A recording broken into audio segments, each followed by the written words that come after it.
Okay, recording is a go. Perfect. How's the volume? Is that at an acceptable level? That thing shouldn't be too loud. It should be like, Should be good. all right, cool. Perfect. All right. Picking things up immediately where we had previously left off, we have half the party down. We have a shredded suit, which at one point had belonged to Rin, and Amazon just lost connection. Oh, hang on. Hold on. Fantastic. Sorry, because I don't hear anything. Keep going. Right.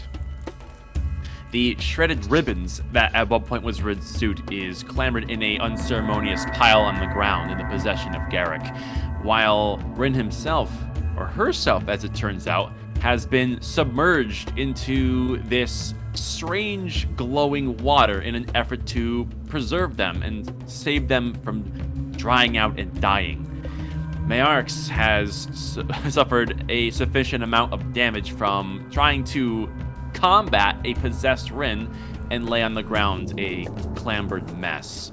The remainder of the party is looking worse for wear, but is up still, surrounded by things that are rather uncanny, unsettling in an unfamiliar territory where there's plenty of potential dangers around any corner, as this place has proven to be unsafe beyond all doubt. We've put ourselves in a tough position where we have half the party out, and there's no obvious way to proceed in a safe manner. It seems like this place is full of surprises. And with that, Dagny and Garrick being the ones that are tending to the wounded, the two of you have the floor to act as you see fit. Yeah, Dagny is just kind of sitting there next to the pool where Rin is, just holding on to their only hand. And just keeping an eye on Mayarx too. You would be looking down in the reflections of the water with Rin submerged just beneath. The teal glow coming from the lapping waves is this sparky, waving, almost reminds you of the aura within Helios' skies. It is pleasing to the eye, but given you don't understand what this may be doing to Rin, it leaves a tinge of worry on your mind. And among those sparkles and shining display in the water, there is something about Rin that you didn't notice previously as they're floating among the water. There is something that appears to be strapped to their back, almost like a satchel of sorts that is very tightly bound. And similarly, catching the light that is among them, there is a necklace they are wearing as well, which appears to have a small key bound to it at the center, resting upon her chest. Okay. How deep is this pool? It's Can't about remember. 3 feet deep. Okay. I'm gonna go ahead and step into the pool as carefully as I can. You would do so, and the water does have a faint tingle to your skin as it greets you as you step inside of it. But other than that, no adverse effects, and Okay. you would get in, meeting Rin. Okay.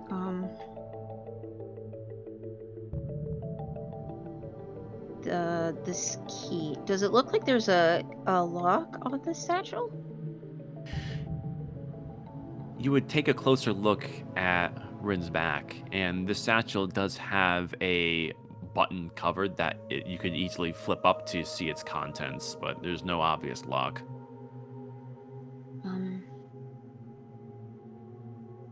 Well, I'm going to try and carefully remove the satchel without hurting Rin any further. You would do so, and it's easily done.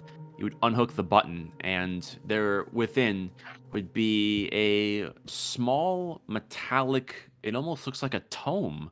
And it's quite small, given that Rin's form is small as it is. This is small even for them.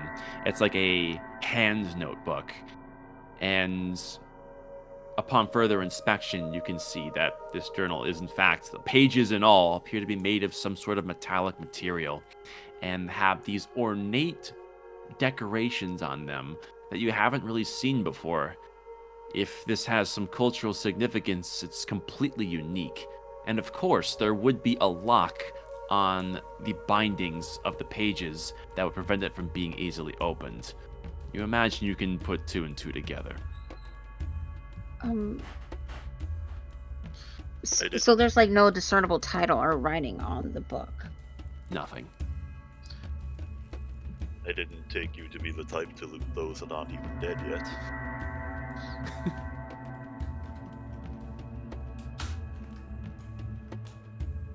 Rin is very guarded for a reason. Should you really be prying then?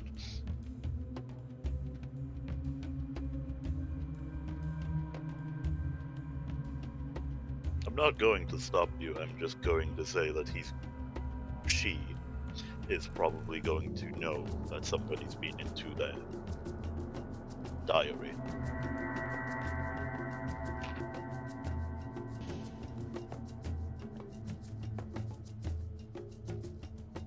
Just staring at this book and then looking at Rin.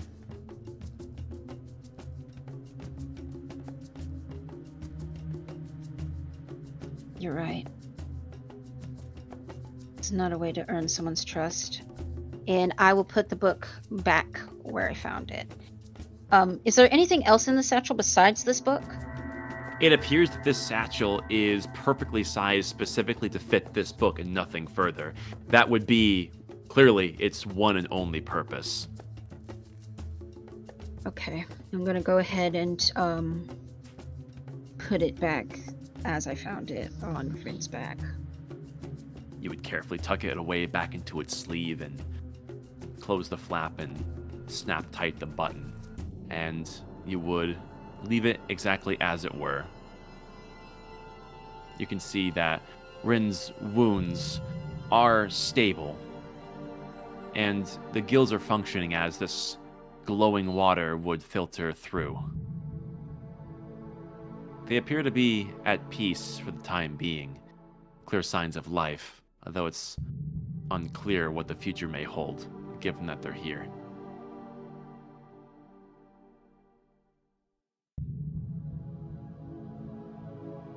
But So she what just kind is- of she just kind of takes Rin's hand again.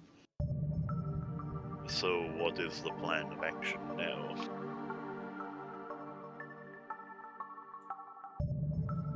And just kind of looks at Rin's suit. Is there any way you can try and fix that over time? I know there's not much we can do until they get back up. The basic materials, probably. However, this is intricate and magical in an arcane field rather than a theological field. So, if you wanted my expertise in repairing it, you would have to provide the schematic, so to speak. I can attempt it, sure, but there's every chance that I destroy it more as a result.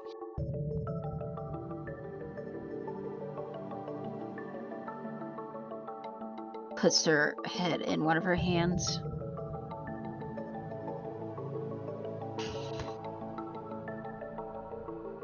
What happened, Garrick? That is a very broad question. Why were you so adamant upon leaving?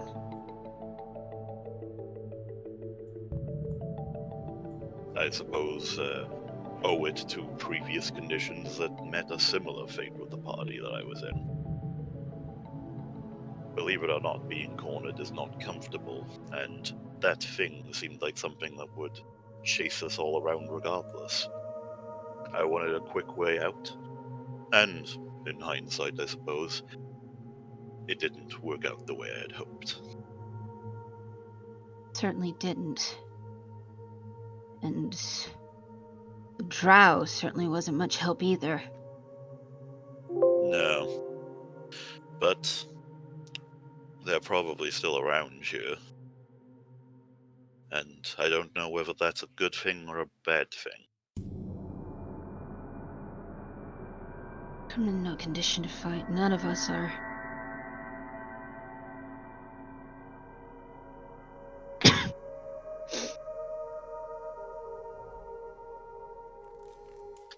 But we are all alive.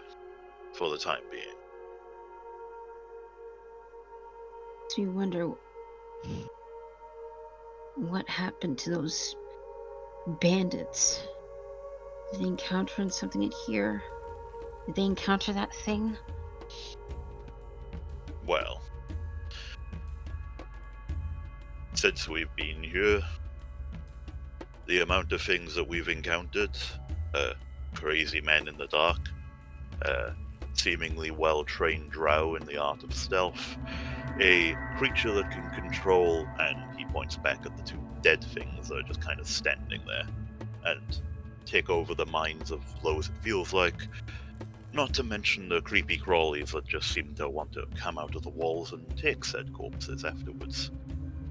They have a lot to understandably be afraid of. Then why stay here? Why not just get out when they could? Because in here, they at least have a defense. Out there, they don't.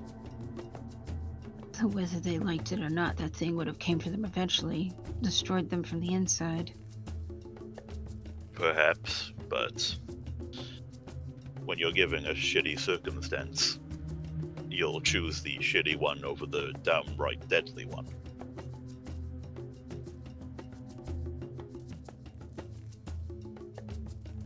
So killing others in order to survive. I mean, it's the fastest way to make people do terrible things, usually, yes.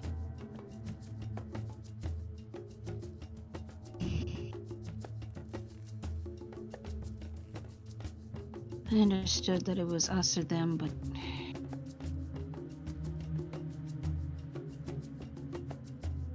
if Mayorx hadn't gone so blindly for it, was so willingly able to just trust people on a whim, believe that there's good in everybody.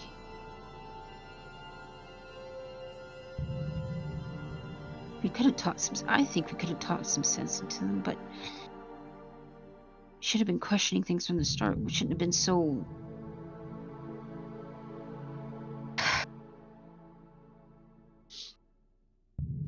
You act like either of us weren't also to blame for that, partially.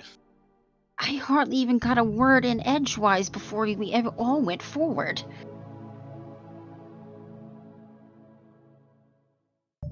And what would I? And why should what I say even fucking matter? None of y'all even listen to me anyway. Well, when you do say things, you don't exactly come across as caring, and when you say things offhandedly and attack people's mental thoughts, they aren't exactly going to be willing to listen when you do. It's a two-way street.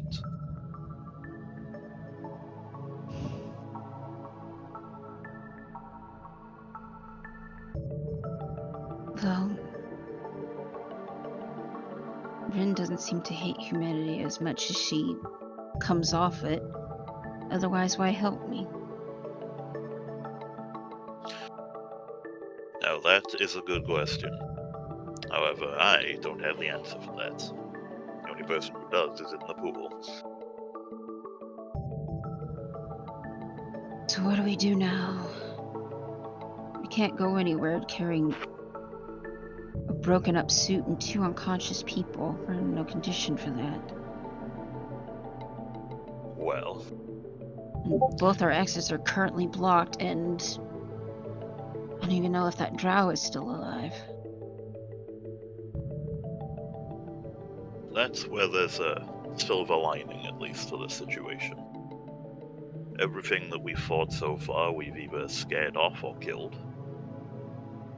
Whatever still remains seems to be mostly inert. Again, gesturing to the 2 things behind him. And while half of our team is down, that's true. That's better than being all of us being down. Given an hour, I could probably get us a way out of here.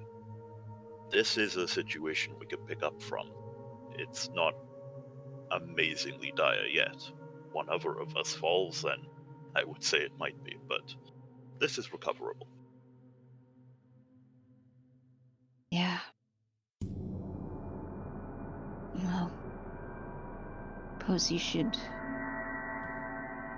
go about your business of getting us out of here. I'll stay with them. Alright then. Should I complete that business within a good amount of time, which I think I will, maybe you could study the suit a bit and see if you can figure out some of its intricacies. I suppose. Alright then. Well, and with that, he levies himself up off the floor, leaving the suit nearby, and goes back to work on getting the rest of those boulders out now. There doesn't seem to be any issues. All right. You would do so, leaving Dagny to take care of those who cannot take care of themselves currently. And off you would go. You would see that the mine husks have moved around a good amount, so you'll have to perhaps find a way to re-navigate to get back. Yeah. Although, given you're a big guy, you could try slipping past this one, but making contact doesn't seem to be the most healthy decision. Yeah, we'll just go back the other way. There's a husk in that corner. Right. You would jump over and make your way around, heading over before...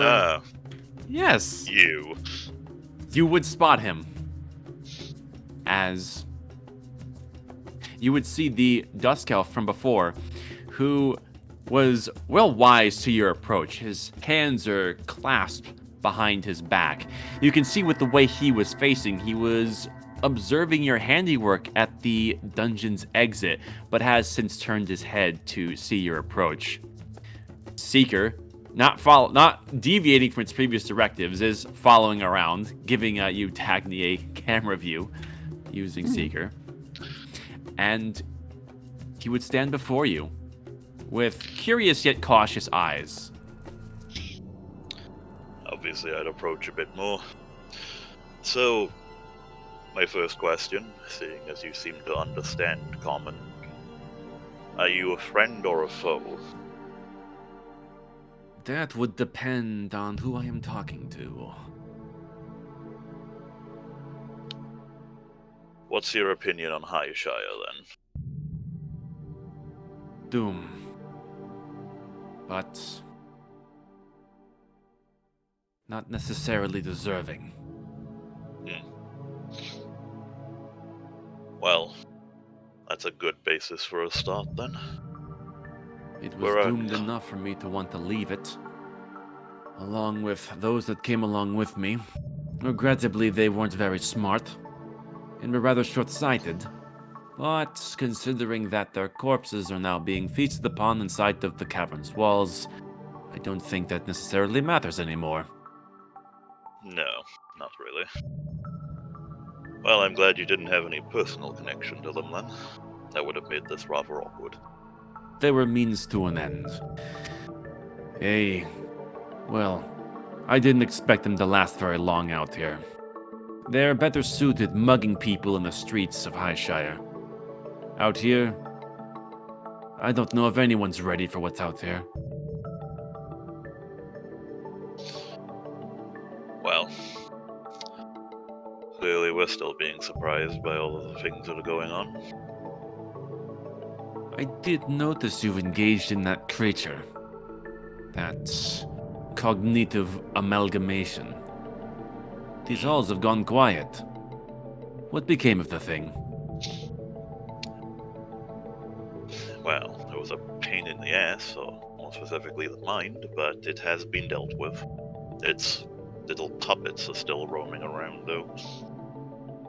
Impressive. Yes, these husks are quite curious things. There's a lot of curious things around here, especially up to the far chambers. Evidently, this place was created by mortal kind as a bastion of safety from everything outside, if you can believe it. Well, we've been noticing that when we've explored, a surprising amount of these places are not natural. Hmm. Yes. This very well could have been a suitable stronghold, if it weren't for whatever it is that they did to this place.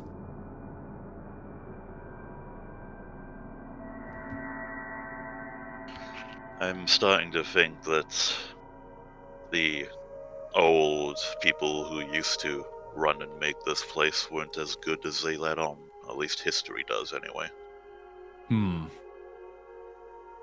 Many of these old holds follow a similar fate.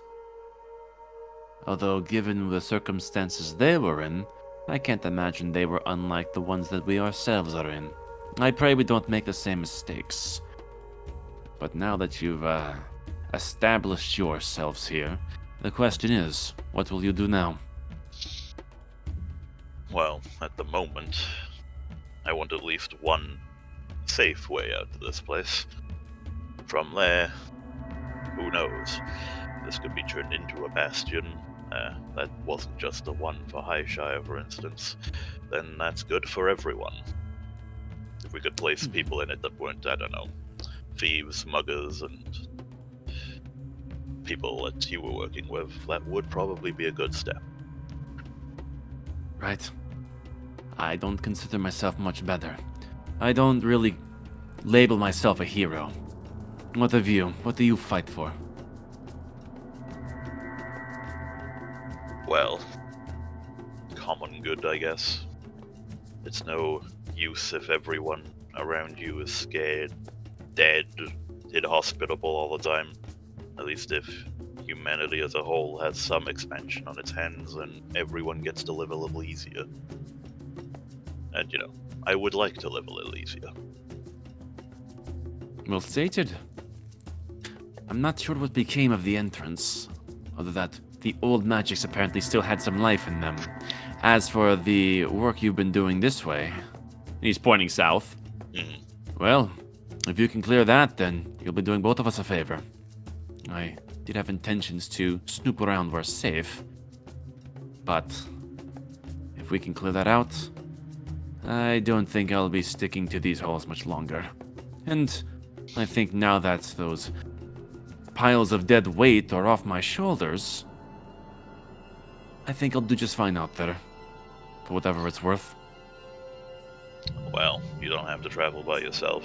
At least a temporary truce might hate both of us. A kind gesture. I suppose at the very minimum my first name basis is in order, given we are, cave mates. Yes. My name is Bermir. Garrock. Pleasure. Likewise. I was formerly of the interior of Highshire. I can't say that I had a clean track record, but recent events have made me consider the larger picture. I'm not quite sure my place around here, but at least it's not among a half-eaten pile of corpses inside of a wall, so it could be worse. Well, if that's the case then, would you mind keeping an eye out while I move the rest of these rocks? I have sharp eyes and even sharper ears. Fantastic. And with that, I guess I'll roam on by and go back to work, and I'll keep a cautious eye on him, but as nice as a truce can be with a relative stranger. Yeah. He would take a position up on a half wall here, and you can tell he's taking the most strategic position to keep an eye on as many different directions as possible, as he is keeping his head on a swivel and offering you said eyes and ears, giving you an opportunity to finish your work. And that I will. And yeah, there we go. I can just walk around this. Is this one like the rest of them now? I assume just kind of inanimate. It's just- The husk, yes. yeah, that one. Okay. Still as death. One thing that I just kind of, because it's right there. Bullets are like armored and stuff, right? Yes, they are. This has a pretty chitinous carapace, which does look pretty sturdy. Hmm. And this was the one that was like previously being eaten, I think, right? Something like that. Nothing's been eating it, but you can see like the precise wounds between the plates where Baromir had stabbed it to kill it with Okay. a assassin-like precision. That could make for some useful materials. Something later to worry about.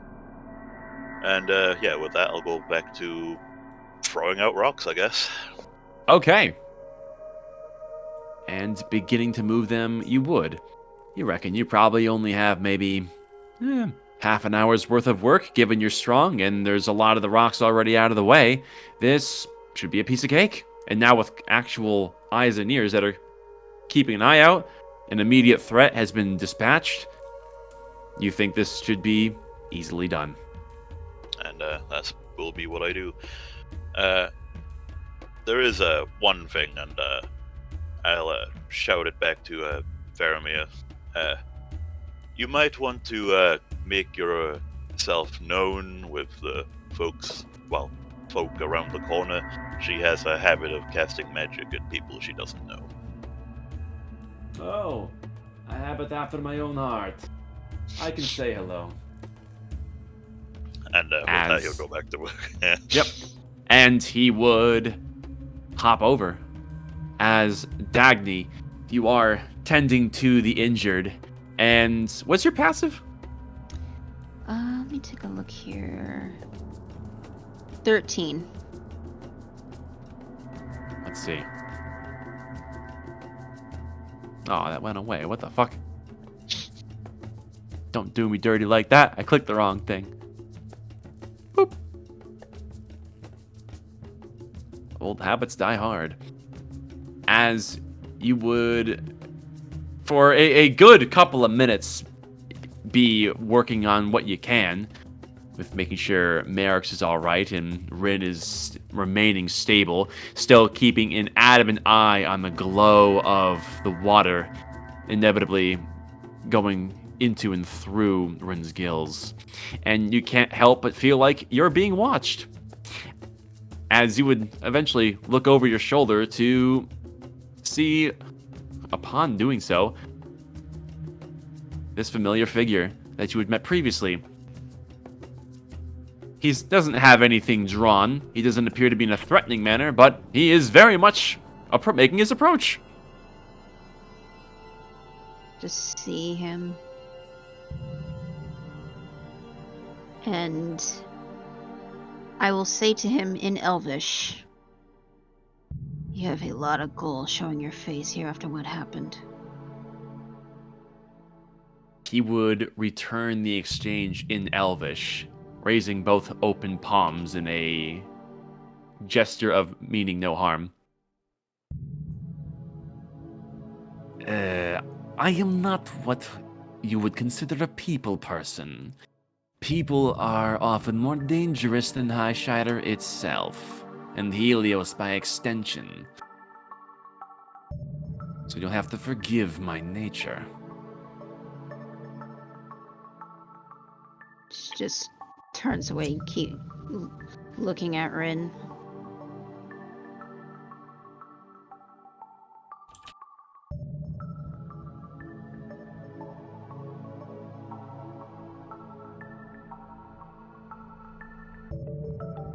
And he would observe your current burden. I met your tall friend. If you can't hear that clamoring, he is working on an exit for all parties concerned. As for this situation you have here, if you need assistance, I openly offer it. Unless you have healing magic or know how to fix suits, there's not much you can do. Regrettably, I would lack either skill set. If they're not actively bleeding, well, that would exhaust my ability, I'm afraid. Then I have no use for you. Then she's gonna go ahead, get up out of the pool, and start examining Rin's torn suit. The suit is in pieces, and you again had to rip this thing open to get Rin out quickly. A lot of the more delicate machinery parts are widely intact. That sort of work would be minimal. As for weaving the leather with said pieces, it's going to require a trained hand on how this actually goes together the way Rin built it. It's definitely going to take some time.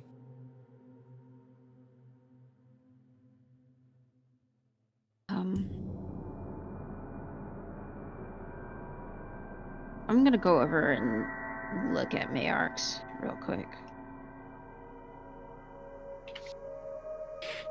You would give him a once-over, and you can see that there is a new glistening that has formed on his chest.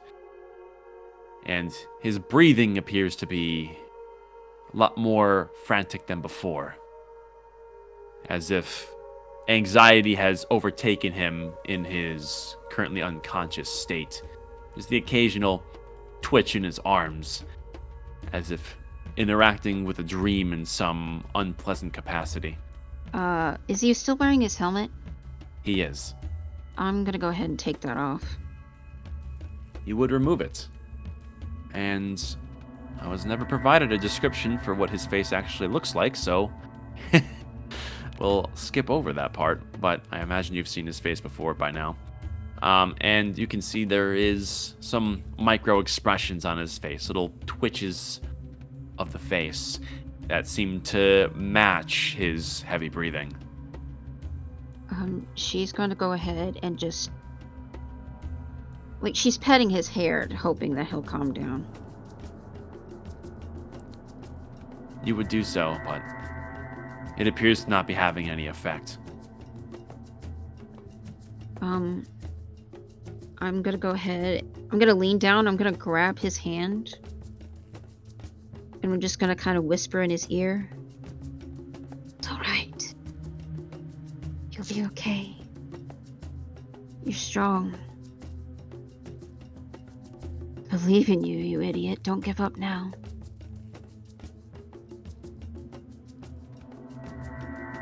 He would continue his state. You're almost feeling like it fell on deaf ears. And there's a bit of a murmur from him, as if he was going to speak, perhaps within his sleep, but nothing more becomes of it.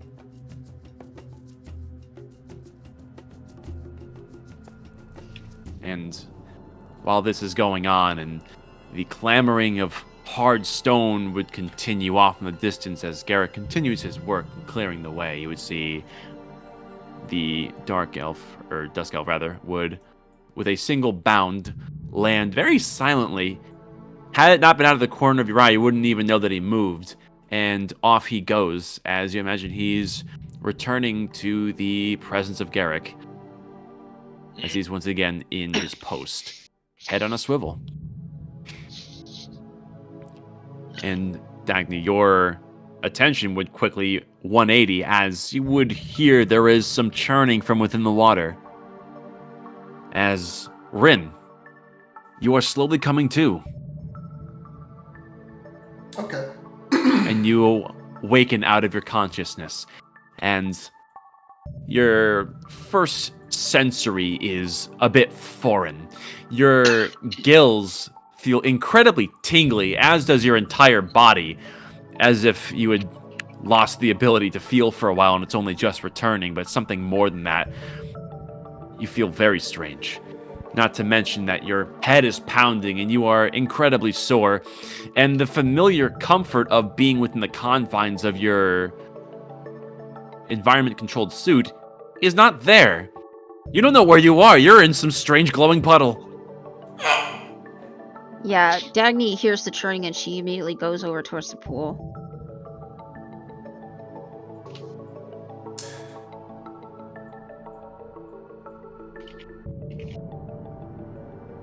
Rin?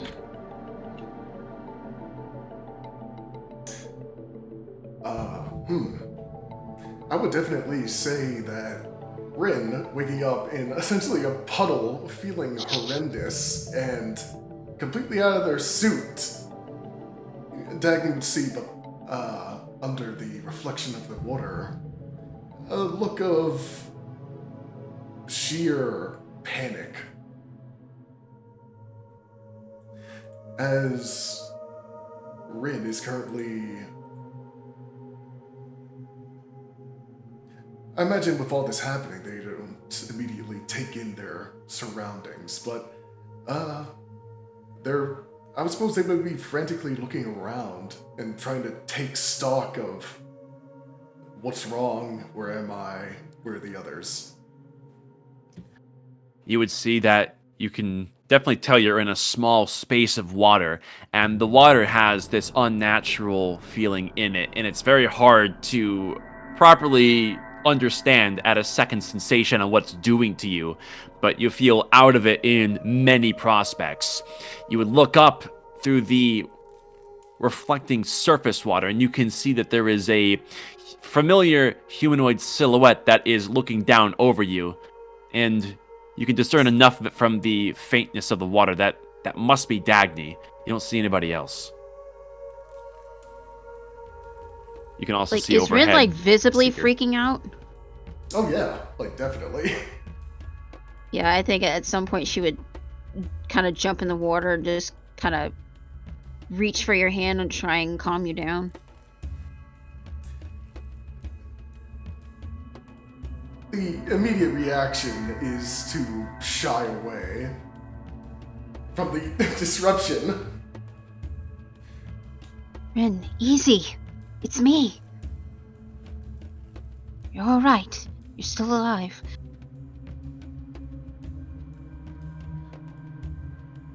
What is it? What? Where is it?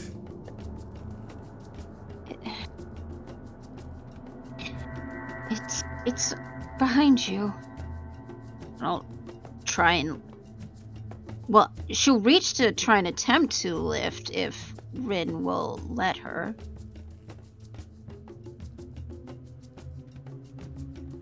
Yeah, Rin, you can see their facial features. They don't really have them schooled all that much. You imagine being hidden behind that visor, they haven't really had the need to hold their composure over their expressions. But you can still see that they are still fearful as shit and a trace of panic. I suppose. You would... Oh, go ahead. Yeah. You would look over towards the edge of the water, and through the reflections, you can see that there are some pieces of at one point was an intact suit.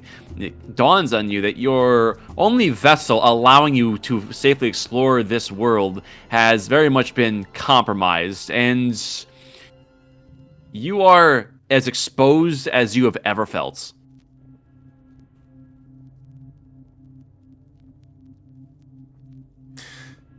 I suppose the unconscious command of oh shit would have Seeker hovering above the surface protectively over Rin's form as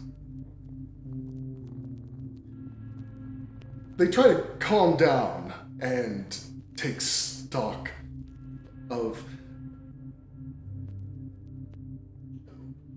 obviously the first and foremost thing is getting into the suit, but would the suit be able to be worked on in this puddle? I don't think so, right? It's way too shallow. Taking a quick look around, you definitely think that you could pull everything into the water and work on it in the suspended animation of the water. You just wouldn't be able to fully sit up. you could have it laid down and work on fitting yourself into it that way. And given some time, given you have all of your tools with you, you think that it's within the realm of possibility to repair it on your own. Right.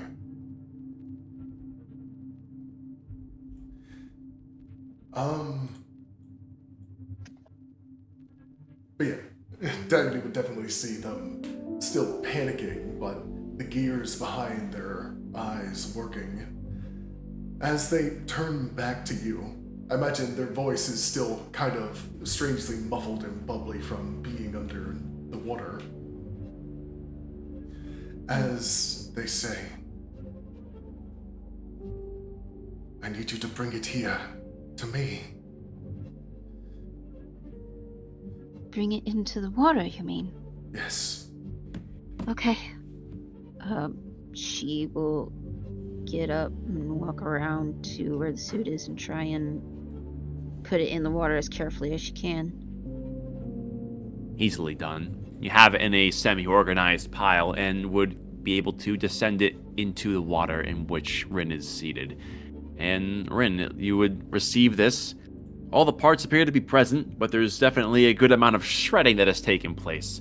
There's some tinkering that'll need to be done with some of the tanks and pipe work, but you figure if you had to get up and go sooner than later, you may be able to restore functionality without foregoing that kind of work. You think probably within maybe an hour's time, you may be able to get this well within at least operational capacity. Right. Yeah. I imagine Dagny's paying attention now that Rin's actually awake to see what they're doing, their expression. Yeah, Yeah. she's basically trained on you, trying to see what you're thinking, but Yeah. A look of just anger crawls over their face as they survey the damage before snapping over to you and staring at you for a long moment.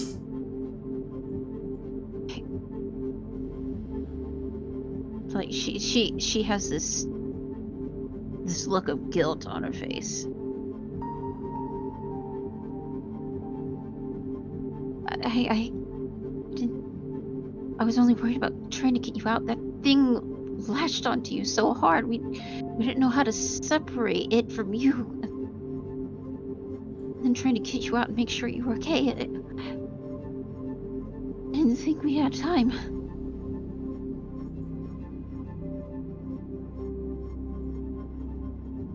Can you fix it?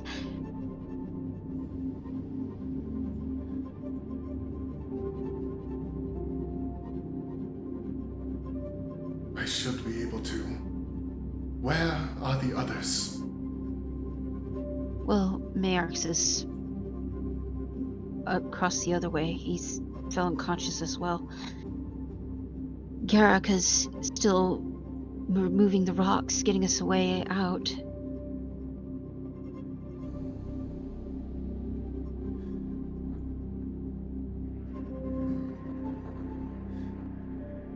But, yeah. Red is definitely super fucked up at the moment. And kind of stare at you for a second longer. Let me see, I'm trying to find the fucking thing. Oh, there it is. I did have... Let me see. This. And I was uncertain if B-Man was gonna perhaps Let make me see. mention of that.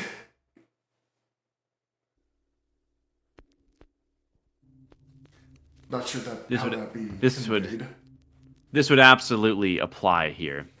And Dagny, as you've been conversing with Rin, there is a certain emotion that is behind Rin's eyes. You can tell through all of the very strange and oddly timed facial expressions that Rin has that they're definitely not used to this face-to-face conversation. But there's something that's been outshining all of that, a certain haunting that is within her eyes. You would see that beyond the dilation of her irises, there's just this feeling that touches your mind as you would make actual eye contact with Rin for the first time. As evident by the poor state that Rin's body is actually in, she is just as scarred in her mind as her body. And this pity that you had on her only intensifies manyfold. And you can just feel the pit of your stomach churn a bit as you really feel like this is one of Rin's lowest points in probably a long while, and may invoke some memories that are probably a bit too painful to say outright. But yeah, they'll eventually break eye contact and move as best they can with their one limb in this constrained space to the suit where it's submerged and begin frantically working on it. You imagine if Rin were a lot more calmer, things would be going a lot more smoothly, but as it is, the tools they're working with, they're grabbing the wrong ones and discarding them. Sometimes they're accidentally dropping it here and there. And you can see that they are still very much have this great sense of urgency, panic, as they're trying their best to work on the suit. You imagine they definitely feel like impending doom is coming if they don't get back in it functioning. Dagny will kind of sit on this ledge right here, and seeing you dropping things, kind of being frustrated, she'll say, "Is there anything I can do to help you?"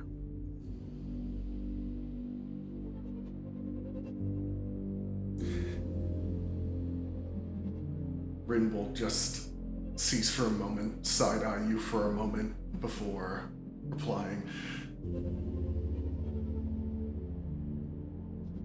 Just keep an eye out. Well, we already have someone else doing that. I want to help you. I caused this damage. I feel like I should do something. You didn't cause this. It was that fool Garak. Tearing it apart. I took the helmet off. I got you out.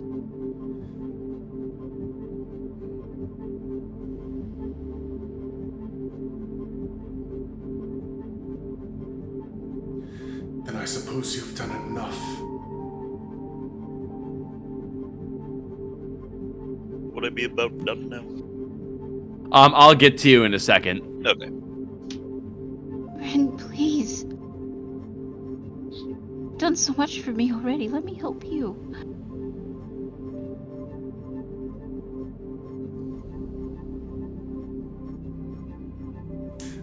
You see just a myriad of emotions flash across their face. Annoyance, anger, regret, before kind of just settling on, I suppose, this stubborn look, saying, I can do this by myself. You don't have to, though.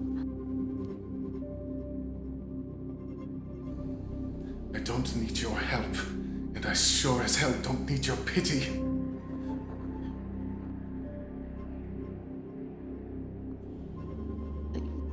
Like,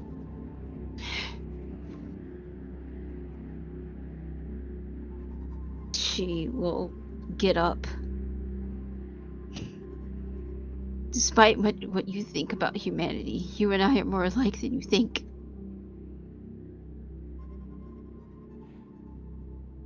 And she'll just turn around, she'll kind of squeeze past the husks here.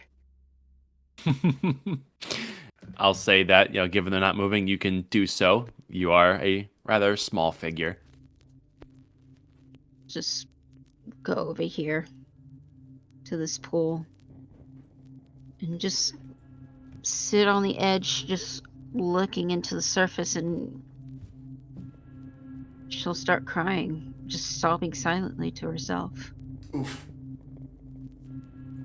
You would take your time to yourself as tears would fall into the glowing pool. Your tears would mingle curiously with the radiant aura within the waves that you're creating here. And with dead crystalline body parts scattering this room, with coffins shoved off to the side, the signs of what could have been, but what never was, you're surrounded by this cold sense of isolation as there's the continued echoing of rocks being destroyed and the occasional lap of water as Rin is doing what she can to mend the damage that has been done to their suit. And before long, Garrick, you would have but a single mighty stone before you that sits between you and proper daylight, and with a single bound to break the rock, you would give a mighty thrust of your fist and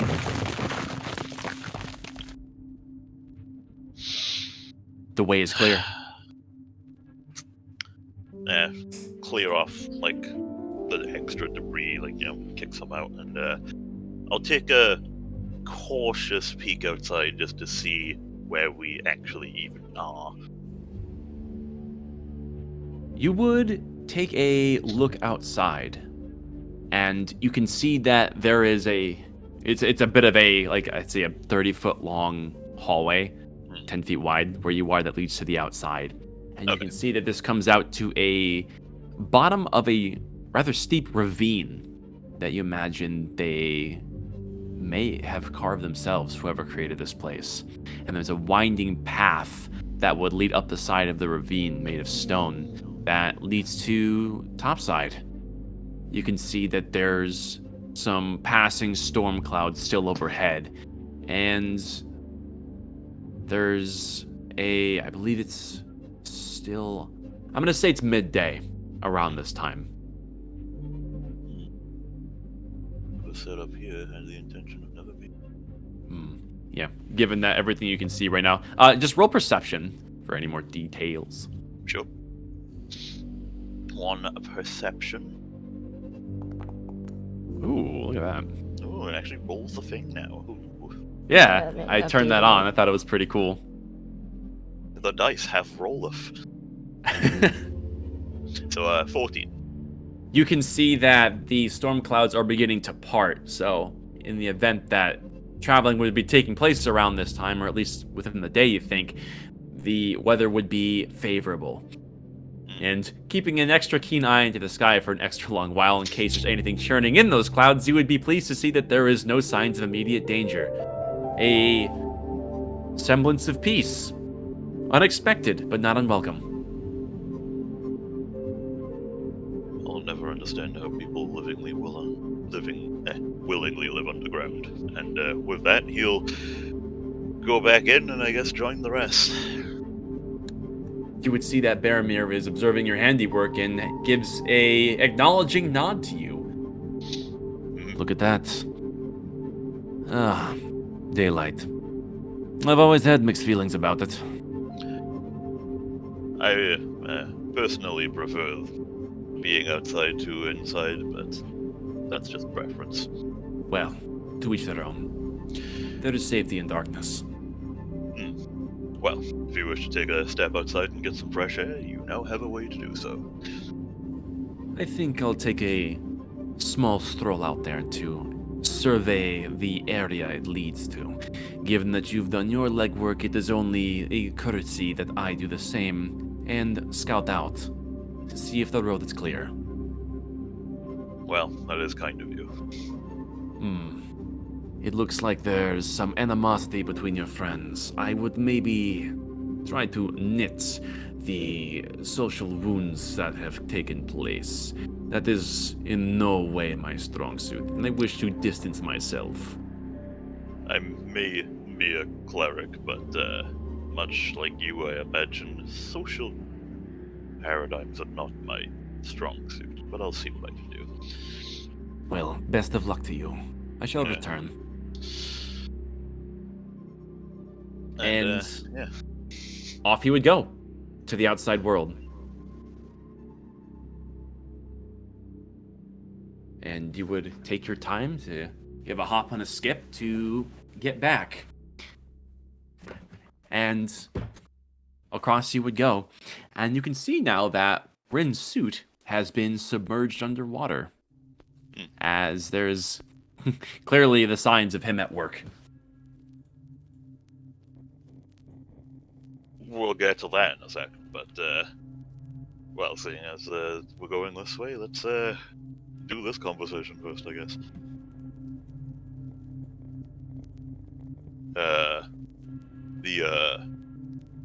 The door's open.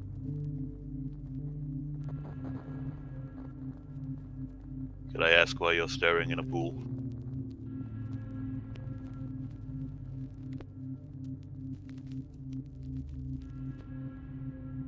Dagny.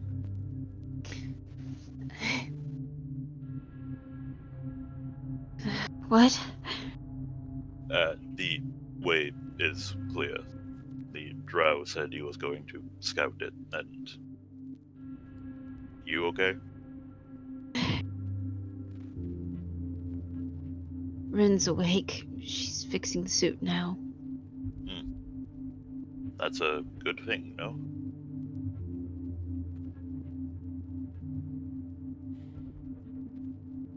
I think she hates me. Why would you think that? I basically shredded her device, her suit, in order to save her, and wouldn't let me help.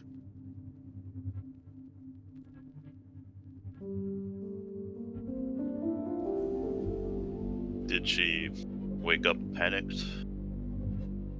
She did. Then I don't think you should take it to heart.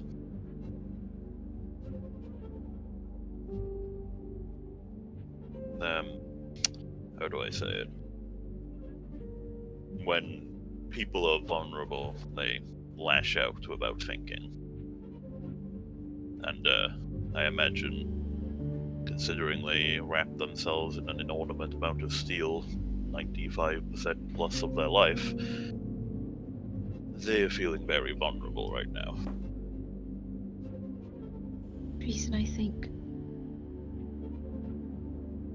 The way she looked at me.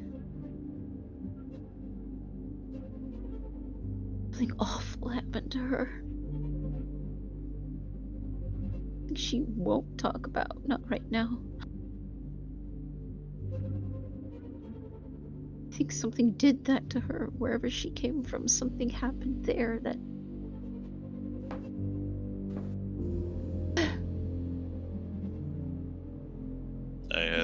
I think coming onto the surface of Helios was her last option.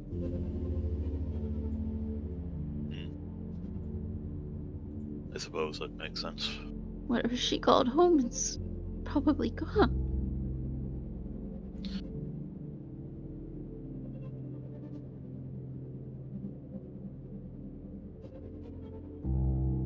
There are probably some answers in that book, but that's something you'll just have to trust Rin to eventually talk about.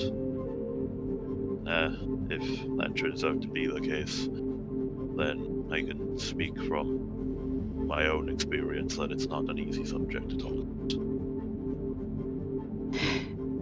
Suppose you're right.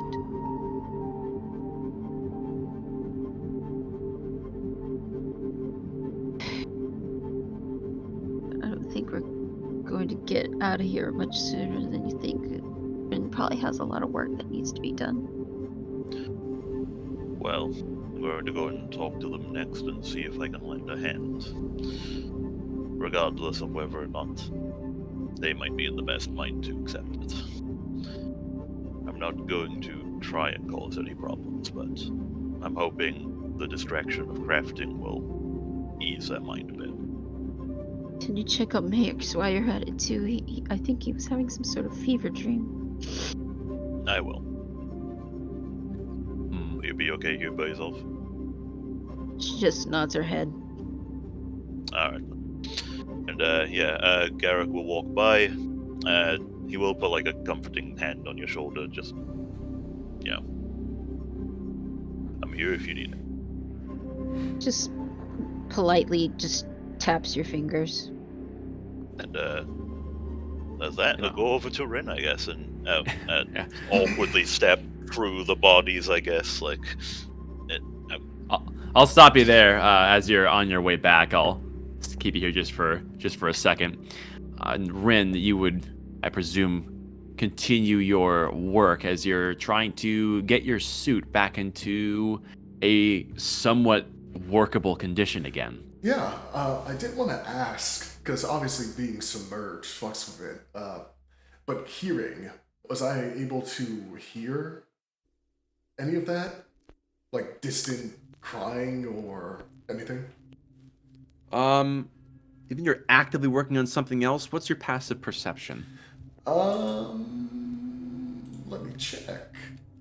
12. So, you've caught ear about some distant crying echoing through these halls. You imagine that undoubtedly is Dagny being upset over the situation with you.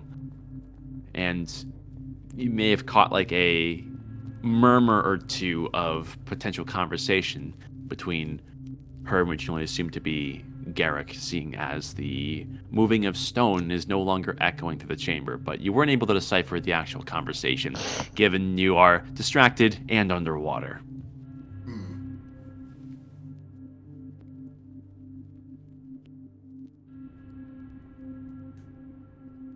As you were saying earlier? Are you working on your suit actively to get it fixed? Yeah. In See. this heightened panic state, trying to get it fixed, because literally anything could kill me at the moment. Right. Okay, I'd say make a Tinker's Tools check to see how you're doing with that. Alright, how do I roll a tool? You should It be able should to just- select it. There should be the little D20 icon Oh, over here the it little is. picture. There it is. Look at that. Nice. Nat 20! well, I guess we So- know how fear affects your work.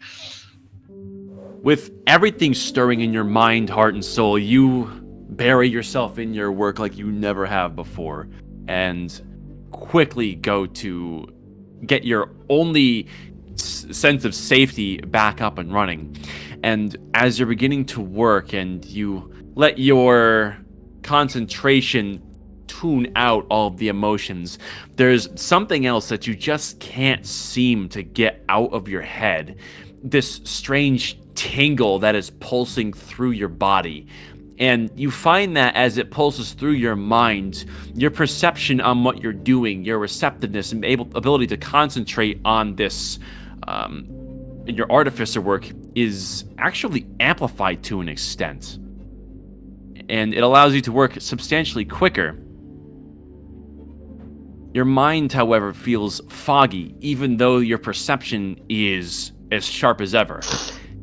And you would look to your veins, and you can see that there is a faint glow coming through them.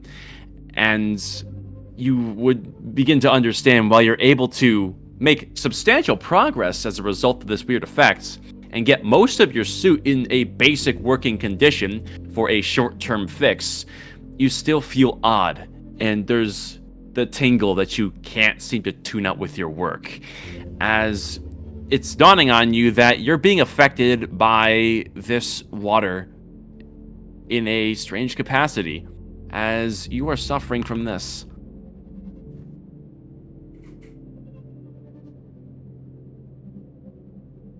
Oh shit. Oof. Hey, Dagny, you want to use that Mind Sliver ability right now? Yeah, just a little bit of trolling.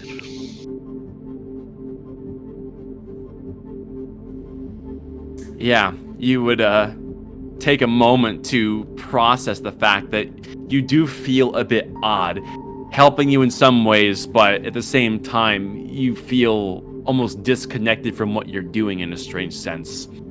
And oh, go ahead. Oh, kind of like being a consciousness in the back of my body as it's going on autopilot, kinda? In a way, yeah. You feel like your mind is drifting somewhere else. It's like it's focused, but its focus is not here.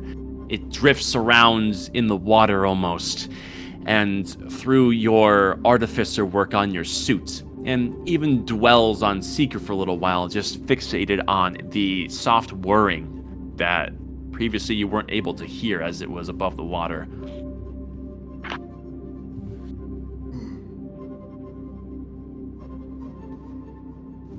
Well, shit.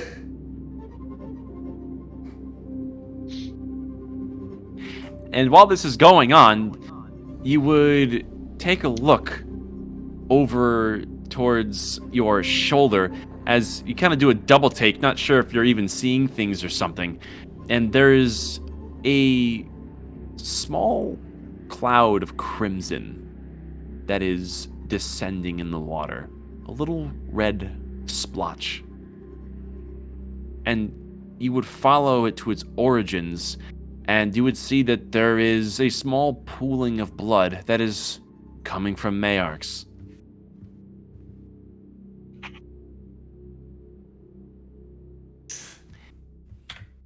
I suppose in this strange state, I'll stop in my work and quote unquote take a deep breath of water as I'll try and reach out with my hand to grab the ledge and peek up and over to You would see. do so. And it's around this time, Garrick, when you wrap up your conversation and you are making your way towards Rin. And yeah, I'll just awkwardly shimmy my way between these two. Yeah. You suck in your chest and go horizontal as to not touch either of these, and easily done. And you would see it too. There's some new wounds on Mayarks. One across one of his pecs. You can see that his wrist appears to be suddenly bruised, and he is breathing very heavily, very rapidly, and his skin is glazed in sweat. And you can see there is twitching of his head as well as his arms, as though he's having a nightmare and he's attempting to act in some way. Well, I think this calls for a medicine check. You may roll. Let's see.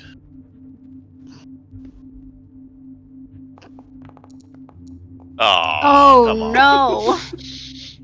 Whatever's going on here is Out of my not- wheelhouse. It's a bit strange because what you can discern is these are fresh wounds, as if someone had just been attacking him. But how could that be? Surely Rin would have noticed. You think? Can I make a perception check to see if something has attacked him around here? I suppose so, yeah. Yeah, it's like that. Like if something's attacked him, it's like okay, let's make sure, I guess. 16. No perceivable threats. However, you would hear that there is a mumbling coming from Mayarks as he's trying to mouth something and he's not quite vocalizing it, but he's extremely distressed. You imagine he is in some sort of fight or flight mode, not quite conscious. Shit. I suppose Rin in this weird state tilts their head at him prone bleeding and watches as Seeker, at their behest, zooms over, opens up a small compartment where a needle shoots out and jabs Mayorks as Seeker is casting. Because I have a last spell slot. Your wounds on him. Ooh. Perfect. Go ahead and roll your it says damage, but Deal 12 healing damage. 12 Yes. hit points. All right. And that. As those wounds would quickly close and would repair a substantial amount of the damage that had been done to him in the previous encounters, as he's looking better. However, his state still appears to have a hold on him. You think something like that might have woke him up, but there's something else that's going on. You can see his eyes are mostly closed, but there's rapid eye movements, and with the reinstated vigor that you have given him, his movements become a little more pronounced, and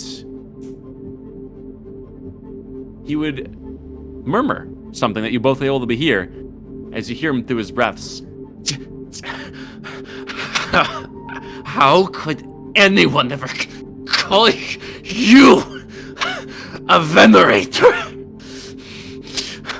You will pay. I'll make sure. As an invisible force would suddenly pierce his chest, and a new wound would open, and he begins bleeding all over again. Let me... Oof. And Rin, you would see it. This wound has something foul with it. It's lined with something magical, and it immediately rings in your mind again. You can see that there is some sort of foul magic at play lining this wound, identical to the wound that Obash had sustained whenever he was killed.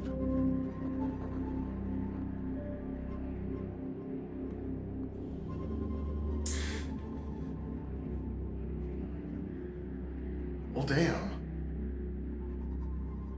Is this wound seemingly... How severe is it? This wound that explodes out of him, essentially. It's as if a large blade had just struck him dead on. And it's a pretty severe wound, and you can tell that magic is keeping that wound open and is actively contributing to killing him. My head will snap over to Garrock. Do something, you fool! What can I do? Well, I guess some emergency medicine is in order, I guess. I could also give him a guidance for whatever vision he's going through that's clearly having a real life impressions as a result. I guess I'm just gonna try and mend the wound with my, with my more mundane knowledge, I guess. Okay. Like a I more don't have any traditional spare- approach. I don't have any spare magic because I used it all in the last fight, so best Right. I could do is common magic, common medicine, and give him a guidance for hopefully helping whatever situation he finds himself in. You would cast guidance on him, and you would see the magic does take hold. And you would press your hands to the wound in an attempt to work the medicinal practices that you know in order to stabilize him and try to think of something that's going on. And as you're trying to do so, it becomes immediately apparent that the wound that was just inflicted to him is fighting back as though it has a mind of its own. It's definitely magic latent. And with the strange, foul, black wisping coming off of the surface of the wound, you can tell that this may not be something you can do anything about, as it is forcing this wound open and is actively hurting him with every passing moment. As the bleeding is continuing, and he's in dire need of anything right now. Unless you have an ability to stop magic from keeping the wound open, I don't have anything I can do. That last fight took every bit of magic I had.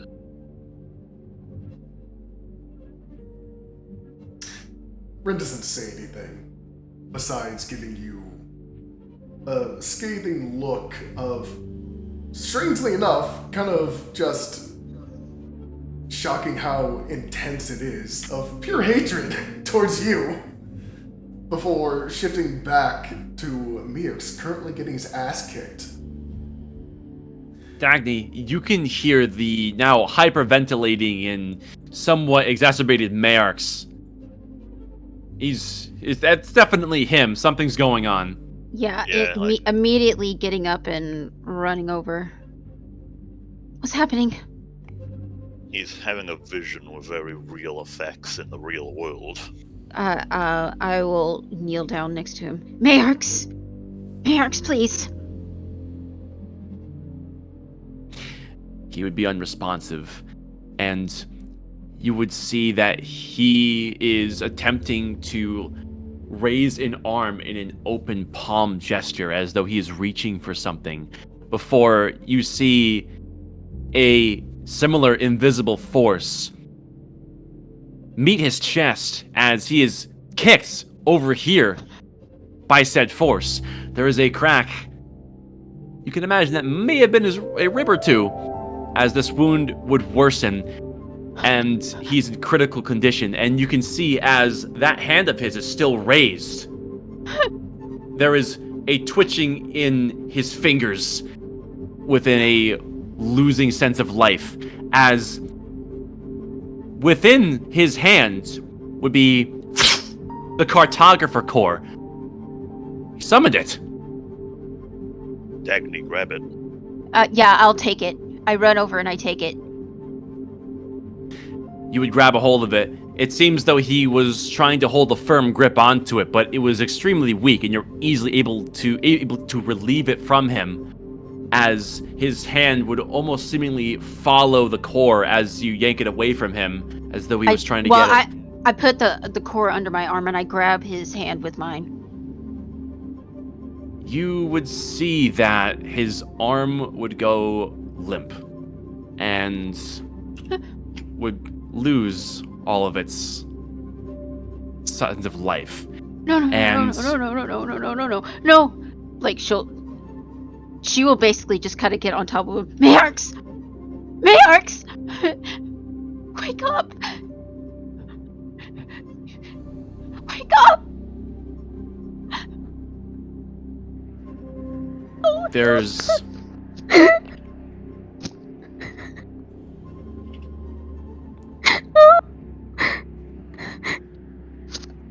teach me how to lie. Come back here, you idiot! damn. Through your grief, there's a noise that would overwhelm your sobbing as you would hear it. As the cartographer core would spring to life and would enrapture Mayarx, as this strange force coming out of the emitter would enrapture him, and there would be this vortex with him at the epicenter, as Mayarx would freeze in place as this white, ghostly, otherworldly energy is now coursing around and through him. And the core is white hot. Are you holding on to it at all? The minute it's white hot, she sets it down.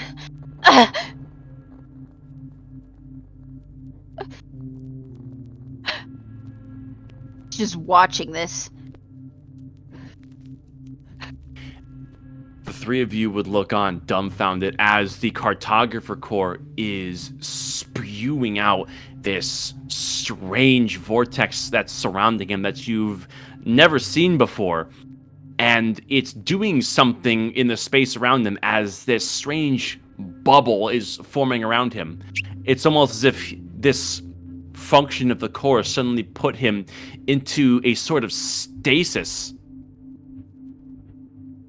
And as it goes on, this bubble would expand, and it almost as if would reveal a portal to somewhere else. That is the wrong thing. As this continues, you would all find yourselves being surrounded by this energy. There is a pounding that you can hear in your ears and feel in your chests.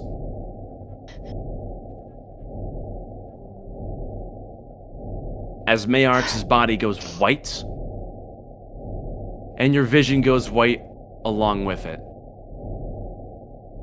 As you find yourselves somewhere else.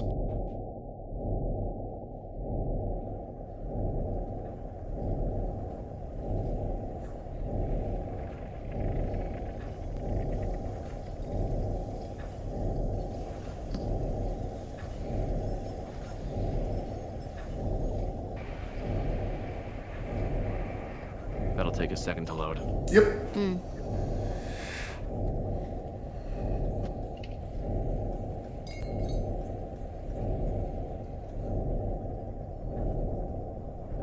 What the fuck?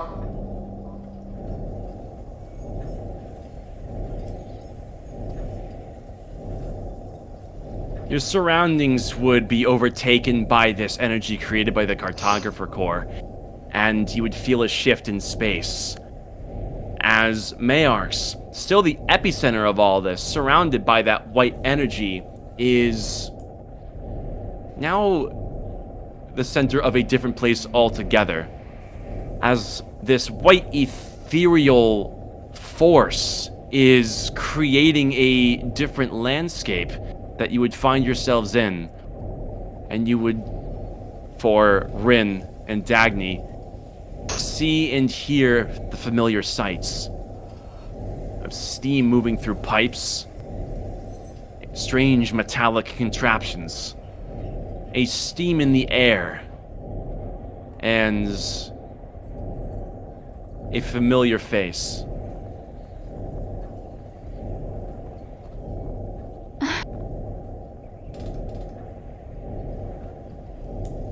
As you're somewhere else.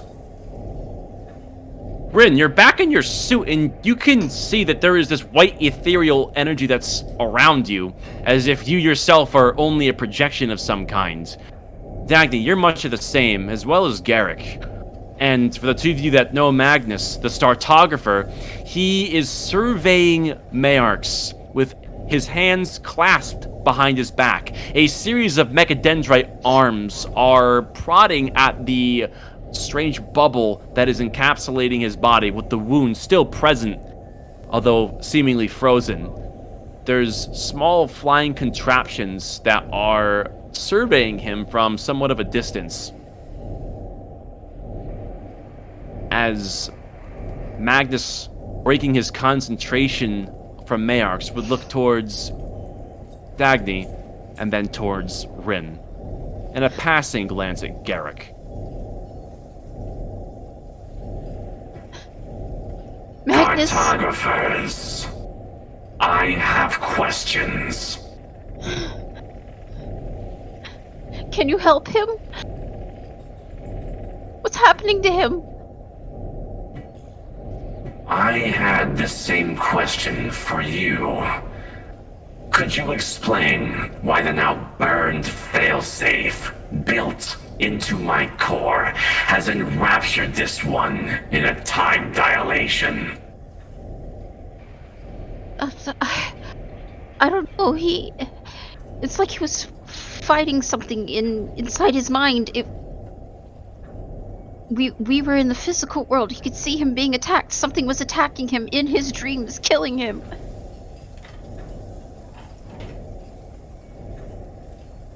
Killing him? Yes, it would certainly seem so. It seems Before he went limp, he summoned the Cartographer Core. Interesting. That too persisted. This failsafe, what are you talking about? Let me choose my words carefully. When your group forced entry into my domain, you gave me assurance entrusting a key to mortal kind's survival has well been placed in your keep. Do you understand the ramifications of a soul bound to the core, dying?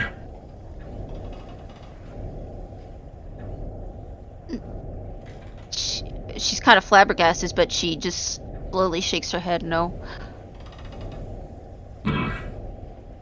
Interesting. Well, the good news is, the failsafe I was not expecting to need has done its job. As you can see, this one here, Mayarx, is now suspended in a time dilation. Should its hold fail on Mayarx, he is but a fraction of a second away from dying.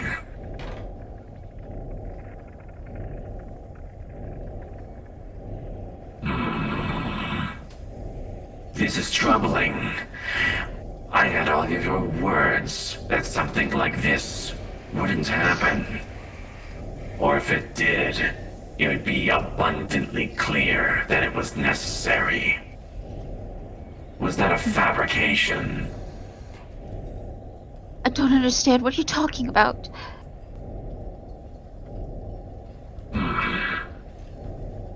Necessary? Are you... You speak of the memories of the future. Ah. Right then.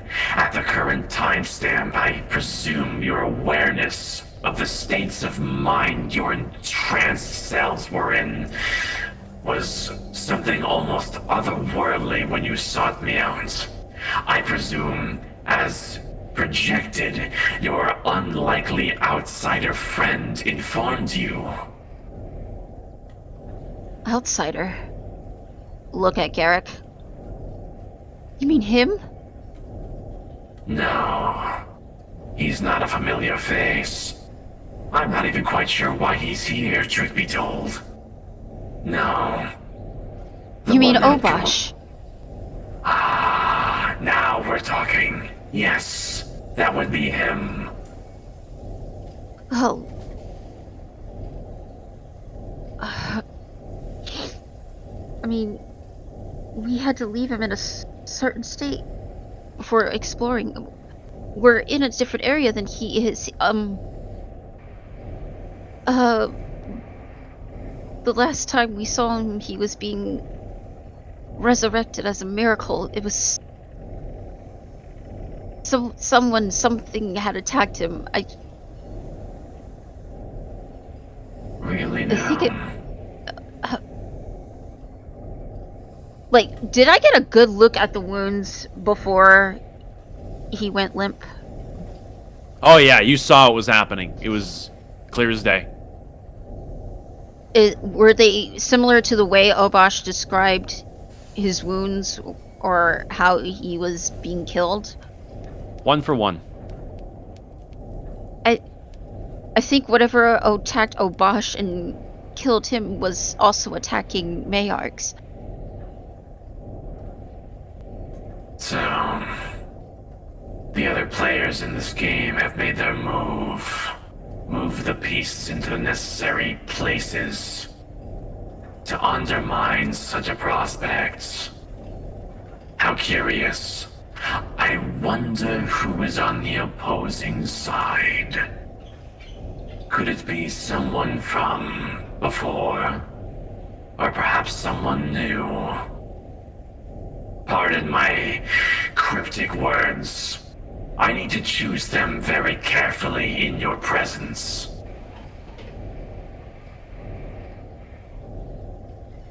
Can you help him? This wound is carefully made. There is no doubt. Whatever force created this, they know the ramifications of their actions. Yes. Can I get up from this pod? You can. As you would feel your arms and legs, and you're not abated in any way. Okay. I'm gonna come out of the pod and I'm going to approach him to get a good look at this rune that he's talking about. How do you mean?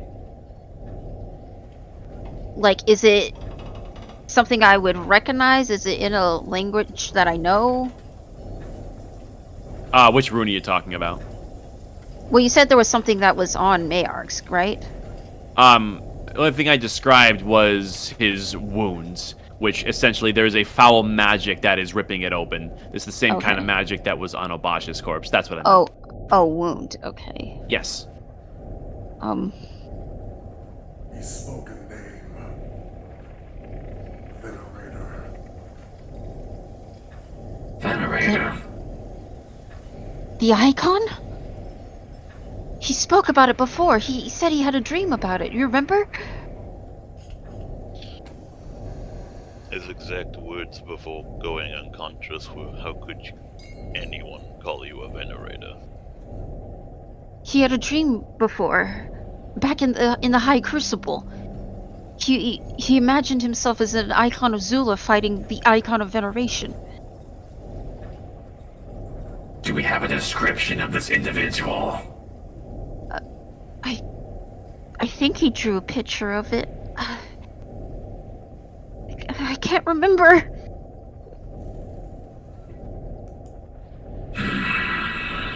What do we do? I'm afraid you'll need to expedite your intended course of action. This is delicate.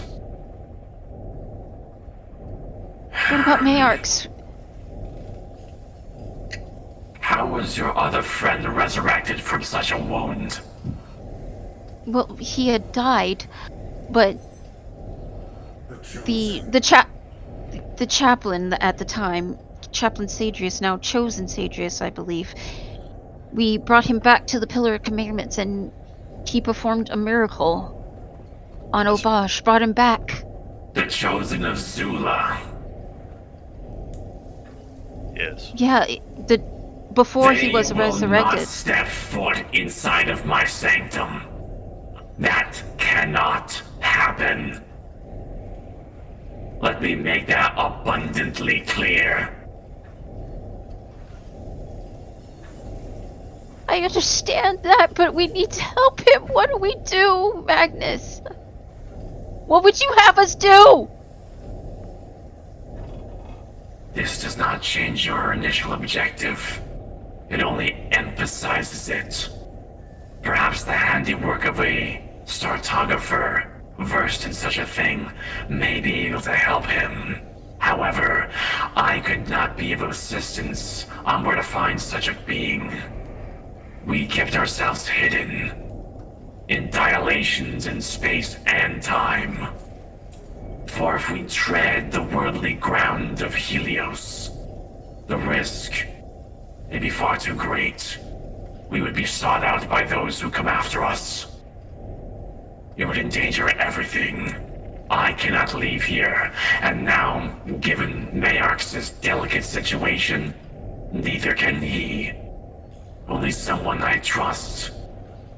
Perhaps one of the startographers, as mentioned, could assist with this. You said he was held in time, yes? That is correct. Time has stopped throughout his body. I don't know this situation. I don't know you. I only know these two. I agree, quite frankly, I don't know why I'm here either. But given the fact I can be, given a little time, maybe I could do something about that.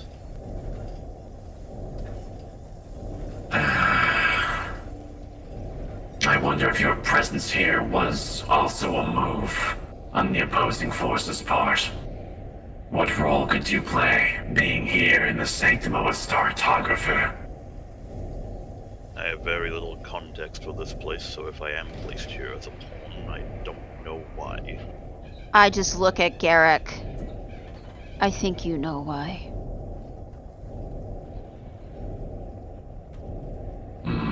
Most of your friends in this place at least emerging from these pods, shared a lack of vision on the rules here. Your current perceptions concern me little. It's only contextualizing these visions, these purposes later down the line that truly matter. And I suppose for better, worse, or indifference, your fate is now intertwined with these two. Which does beg the question, your group is substantially different from when we last met. I was not expecting to ever meet any of you again, yet here we are. What if Nashira and Gavan?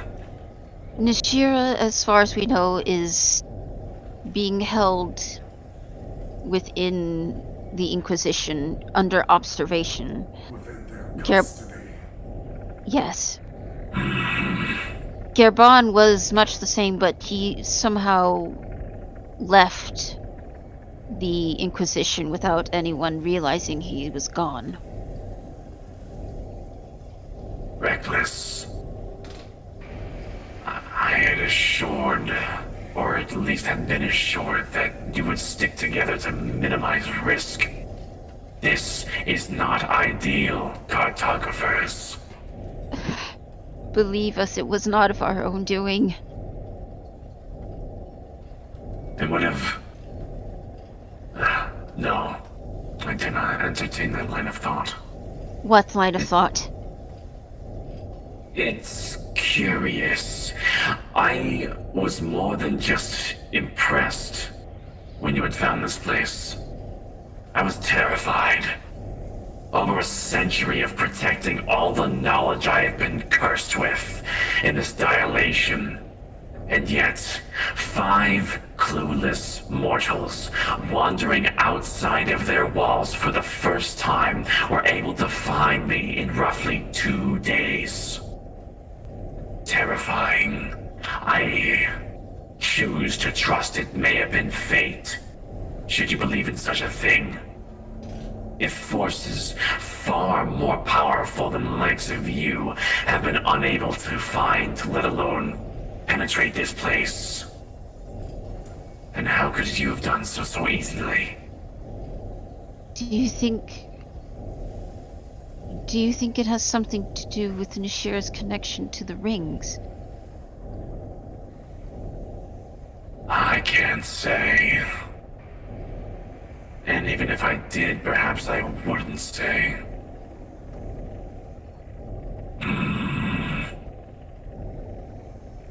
You put me in a difficult space. What is to happen now? Your next actions. What are you plotting to tread? Where do you seek to go? There were stars that had fallen to the north beyond the Chromatic Mountains. We were seeking to go there to figure out what was going on. Stars have been steadily falling around the vicinity of Highshire to all 4 corners of Helios. So soon. Troubling.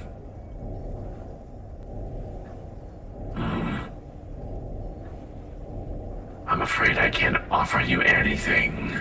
I've already given you what you need. The cartographer core is paramount. You must bring it to another startographer. There are many, and you must find each.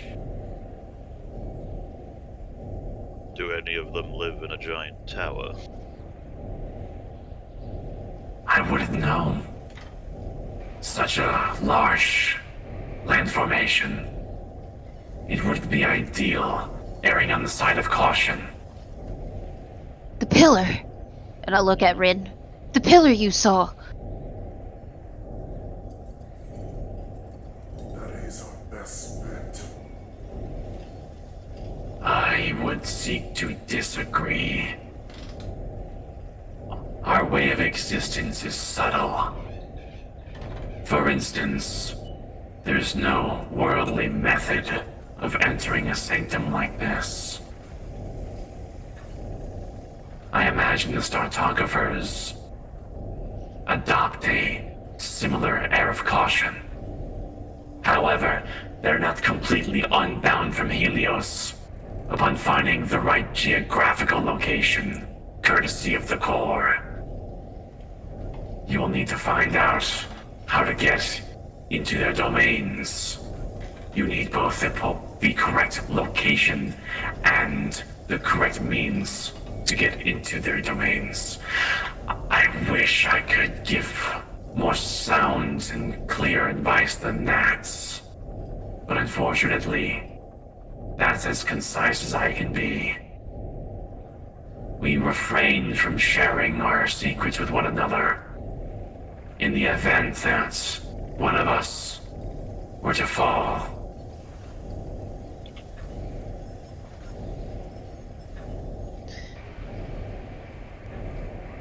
Then we were forced to fumble blindly. I'm afraid so. This dilation on Mierx. How would that translate to all realms' time?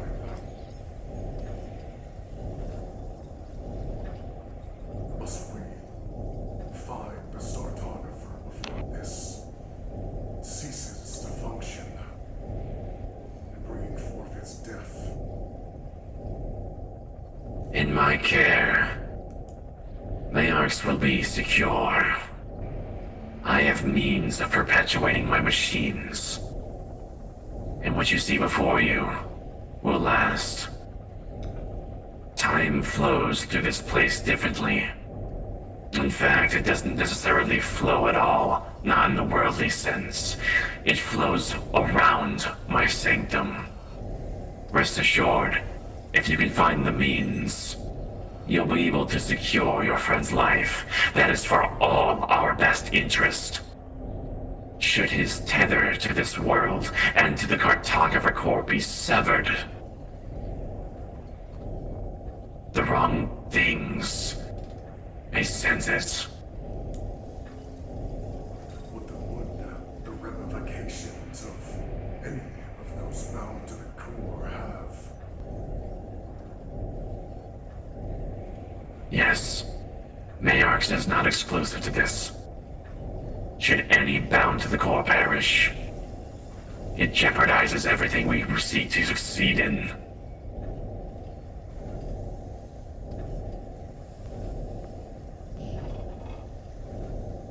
Those who are working against you, and by proxy us, is there anything you can divulge? Or must that be information hidden from us?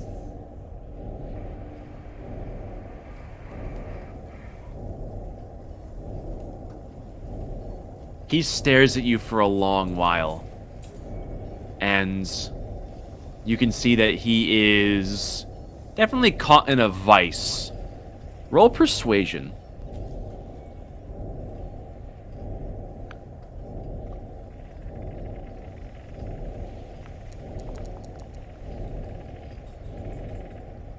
$16.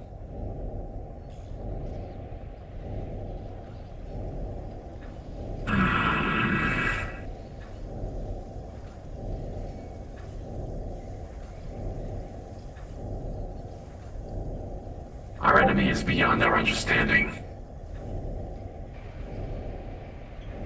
The forces that orchestrated the genocide of mortals. It was carefully executed. It was not random. The animosity between humans and the entities of Helios have always been present. But there was a more organized force that unified said forces. There was at least one, perhaps there was more. Intelligent, collected, and envious perhaps of humanity.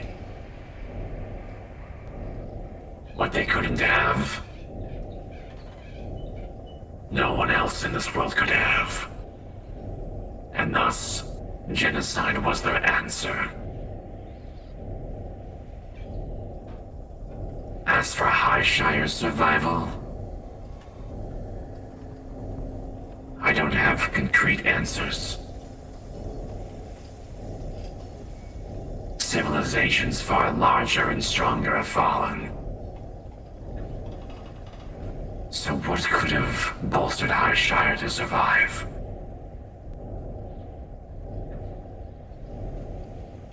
That I don't understand. Those with power of Highshire give credence to their god, Zuma. And yet, you mentioned that you will not allow this god's light or power live in your sanctum. The implication is disturbing. Is Zula a force that's working against you? I wonder. I couldn't tell you. Not because I'm unwilling, but because I don't know, truly. My studies lay among the cosmos. The divine are not something I am fond of. How would a god, or gods, or whatever pantheon you may believe, what role could they have played in preventing something like this? Genocide, extinction. But Their there are presence- entities outside of Zula. We've encountered one. Have you now? Inside the High Crucible, there was a device that the cartographer patrol had found. They had called it a keystone.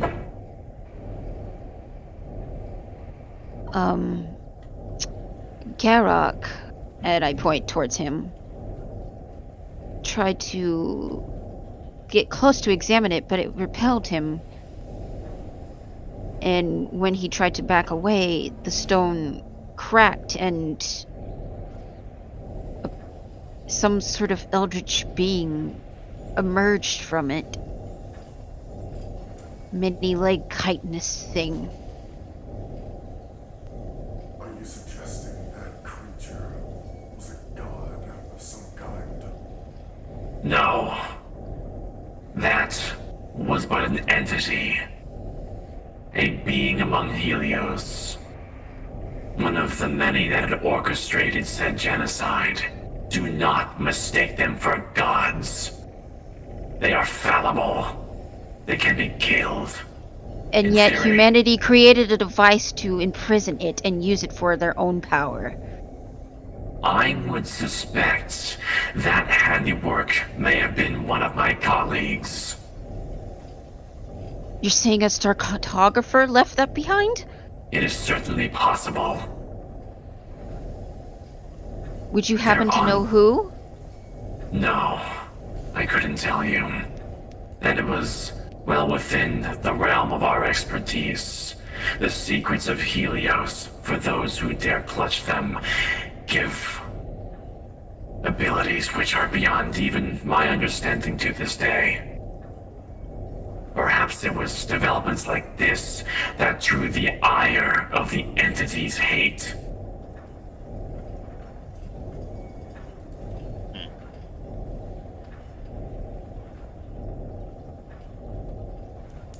So, we go back and we find the star cartographer, and they can probably help Mayarks. That is the best I can give you.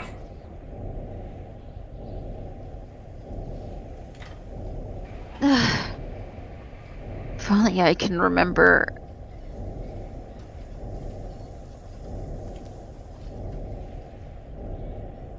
This all.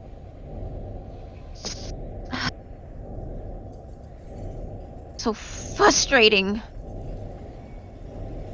Ever since we've left this place, nothing seems to have gone right. I share your frustration. We have been pieces on a board to a game played by beings beyond our sight.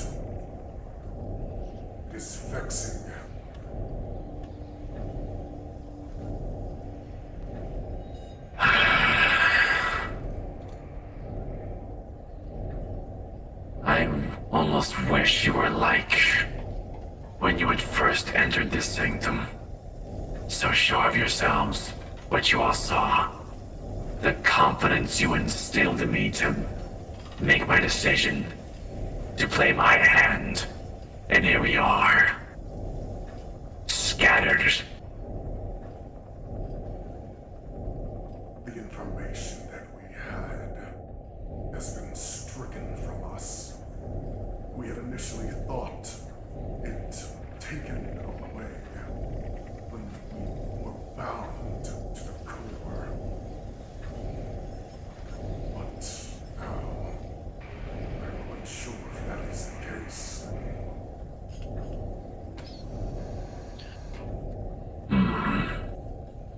Garrick, was it? Yes. And you are?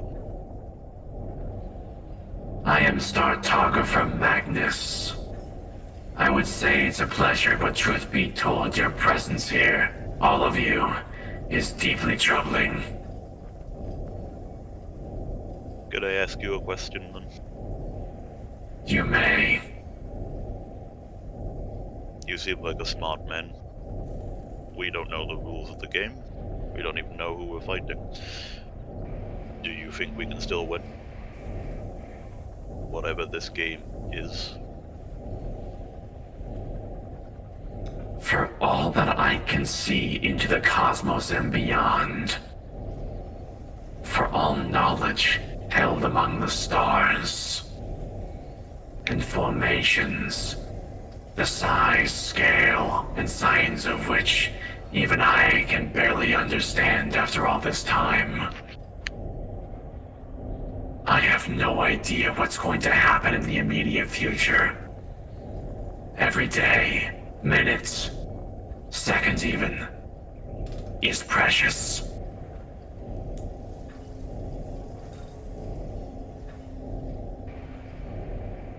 Then we have no time to lose. For the last 120 years, humanity has been subjugated into a corner. And just when I thought it couldn't get any smaller, here we are. I offer you a choice, Garrick. If you wish to assign yourself to the Cartographer Corps. But understand, if you do, the risk is compounded for all of us. It may have its uses for you, but understand how much rides on your shoulders either way.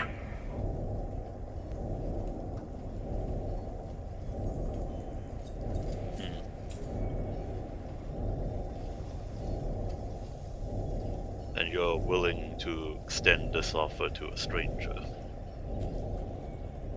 I extended the same offer previously to 5 strangers simultaneously.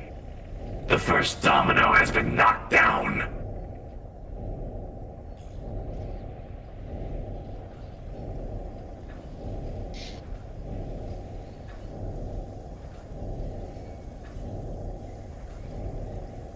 Then,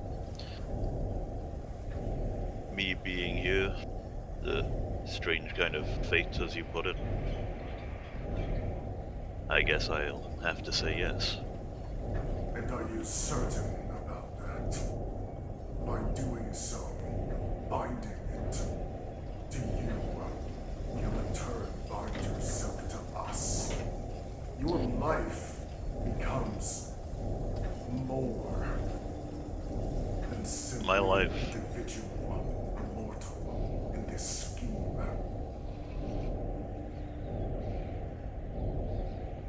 My life was not worth that much to begin with. And yet a creature of Helios left you alone, yet killed the rest of your patrol. I'm here for a reason. It might as well be this one.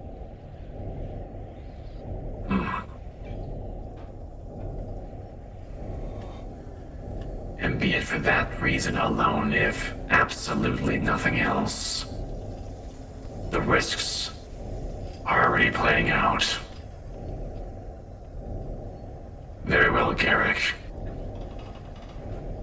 I will honor your decision.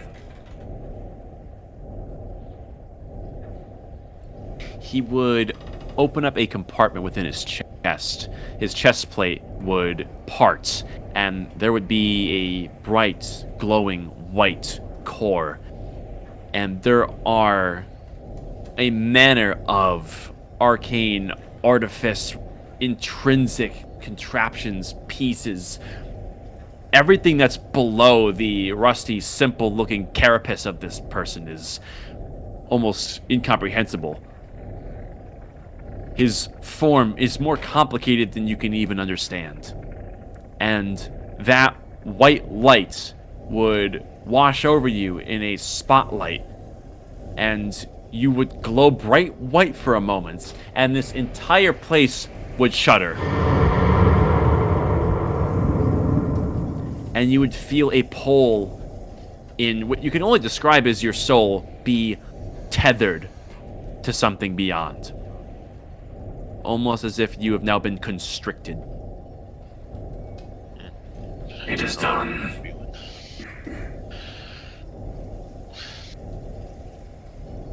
So what does this enable me to do now? The cartographer core is in your possession. You may call it to you at any time. You can never be truly relieved of it. It is loyal to you now. It will show you the world of Helios and guide you. And should you meet other cartographers, its further uses, its truer potential will become self-evident. Until that point, I can disclose to you nothing further. Well, I hope I last longer than kind of looking around towards Mirax. Well, let's hope things go well. Well, you are bigger and stronger than him, so there's that. I suppose. I have one thing going for me. Right. Well, if that is all you have sought, I do not expect to ever truly meet with any of you again. If there's any further thoughts you wish to entertain, now is the time. Otherwise, we will continue to play this game. Dagny will turn around and sort of approach Mayarx. Getting close to as close as she to the dilation as she can.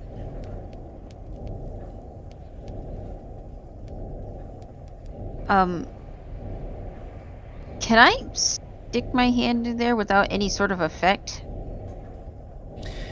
You would bring your hand closer to this field, and as you go to push closer and closer, you would see that your hand begins to slow down. Keep pushing it further, and your hand would slow more and more until it is brought to nearly a stop. It doesn't quite reach him.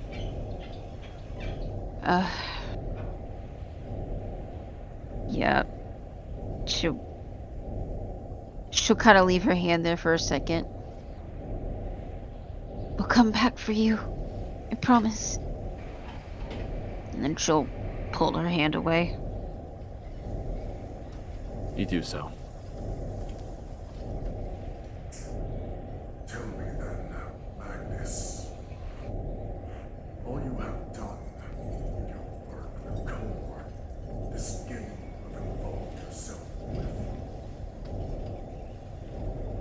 You, as an individual, what stake do you hold in it? Were you once a mortal such as those here? Attempting to save this world and humanity.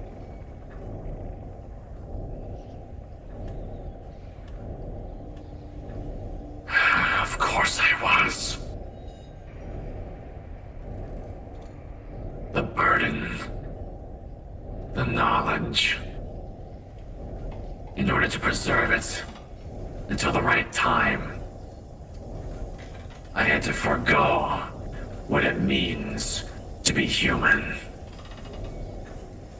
As I exist currently, there is little left of what the traditional person would call immortal.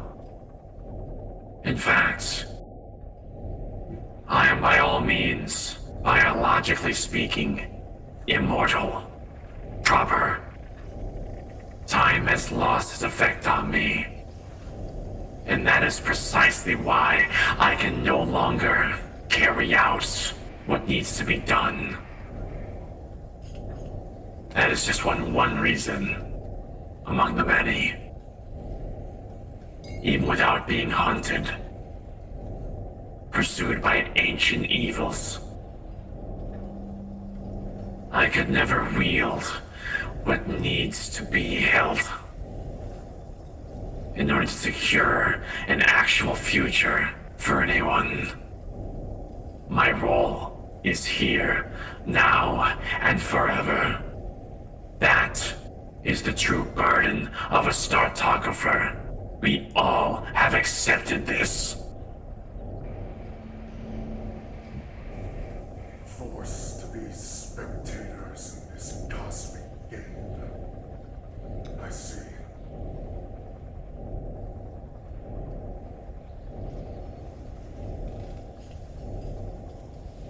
I know you Whatever can't, reason we've been chosen to be the competitors. That is correct. I know you can't speak for other cartographers. You don't know anything about them, or if you do, you can't tell us. But are they like you specifically, or are we expected to find someone completely different without all of this technology, or with more? How different are they going to be from you?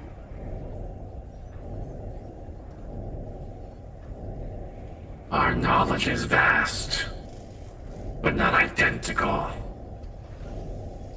Our specializations are unique to certain degrees. How they all have escaped the entropy of time. They have their own methods unto themselves. I couldn't tell you how they did it. Let me be your only example. Then maybe you can tell me this. How did we convince to give us the task? Like, to give us this startographer core, this cartographer core?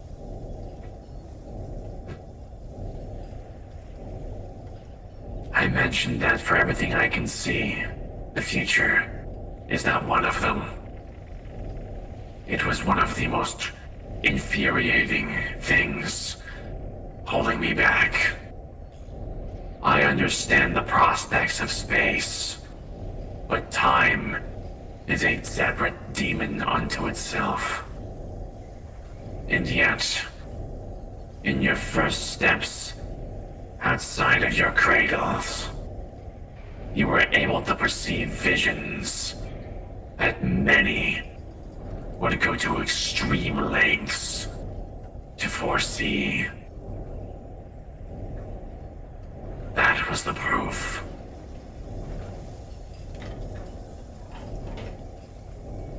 And the Shira is the key. I question Nishira's abilities in the grander scheme of things. It did not sound intentional. It would really fall upon your definition of fate. But erring on the side of extreme caution, I would see if there's any one of you to prioritize safety. It would be her.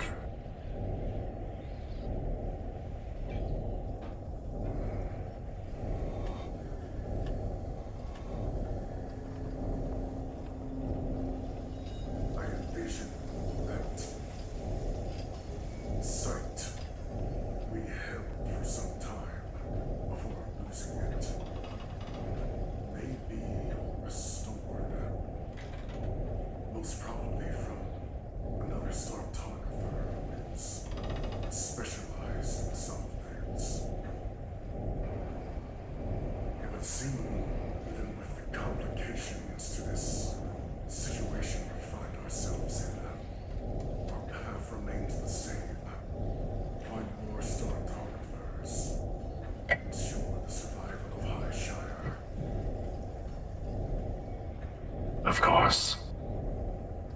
grander scheme, this changes nothing.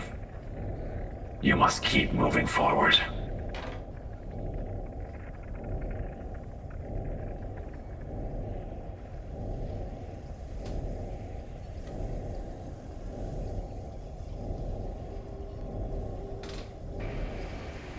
Magnus would, with his mechadendrite extensions, move past you guys back towards Mayarks, and you can see he's doing some sort of adjustment work with making sure that his handiwork here is secure, and would then turn back to the three of you. Further divulging into these conversations is needless risk. If you needed reassurance, I've given you all that I can. Truth be told, I don't have it in abundance. You must make your own judgment calls. For all of our sakes. Well, I suppose the last question is, how do we leave? Allow me. There's a shift in the air as you would feel larger mechanisms beyond the walls of this place would quake. And there would be a similar ripple through space that you had felt, as you would see that a closing in a radial sphere begins to consume the furthest reaches of the room, quickly going inwards before passing and washing over each of you, putting you somewhere else. It would arrive at its epicenter on the cartographer core on the ground, would shut tight. There is a final flash. And it goes still. The cartographer core's metal is glowing hot and is emanating something you can only attribute to an overheat, as it appears to be extremely stressed. Mayarks is gone.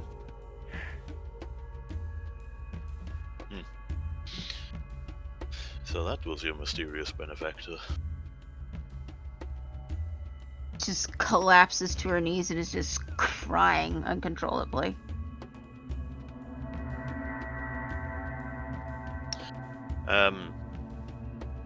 Seeing as I have a blacksmith kit with me, I imagine it comes with like gloves or some shit, so I can use the cartographer core and put it away, essentially. Naturally. Yeah. Now, you work with hot metal, so you would have your necessary equipment to deal with it, and you would pick it up, and you figure it takes a little while to have it come back down to earth, so to speak, but yeah, easily done.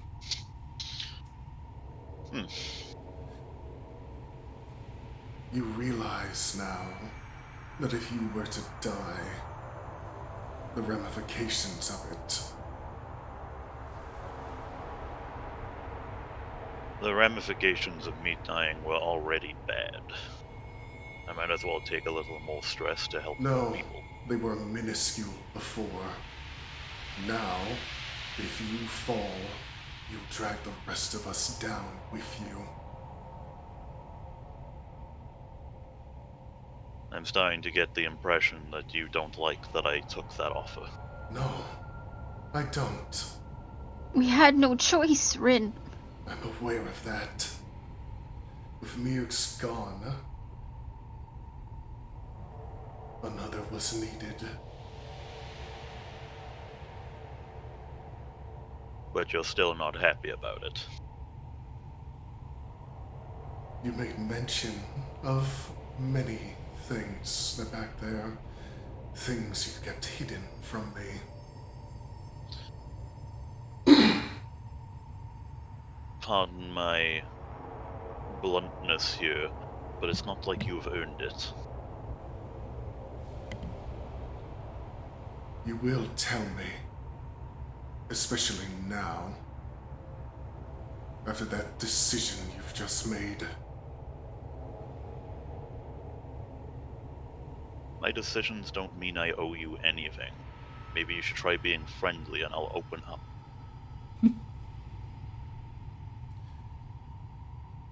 I already see your secrets. When you were unconscious, we were even offered more, but we didn't pry because we thought being nice was good.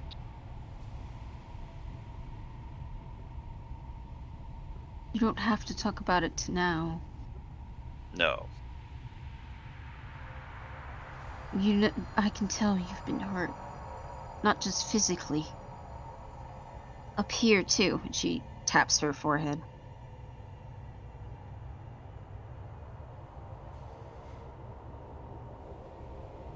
Thank you. Wait a minute, who is that? Wait a minute, he's right there. Get him. Don't worry about it. But yeah, I'm looking at Garrock.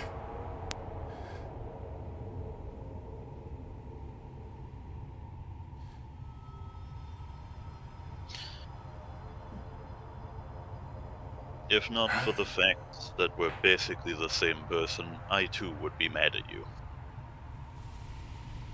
Do not compare yourself to me. I guess you're right. I am at least a little more welcoming. How long will it take you to fix your suit? Given the current condition, you crit, and this condition you're in does actually help you. You should probably have it good to go in a matter of 10 minutes, if even that. Yeah.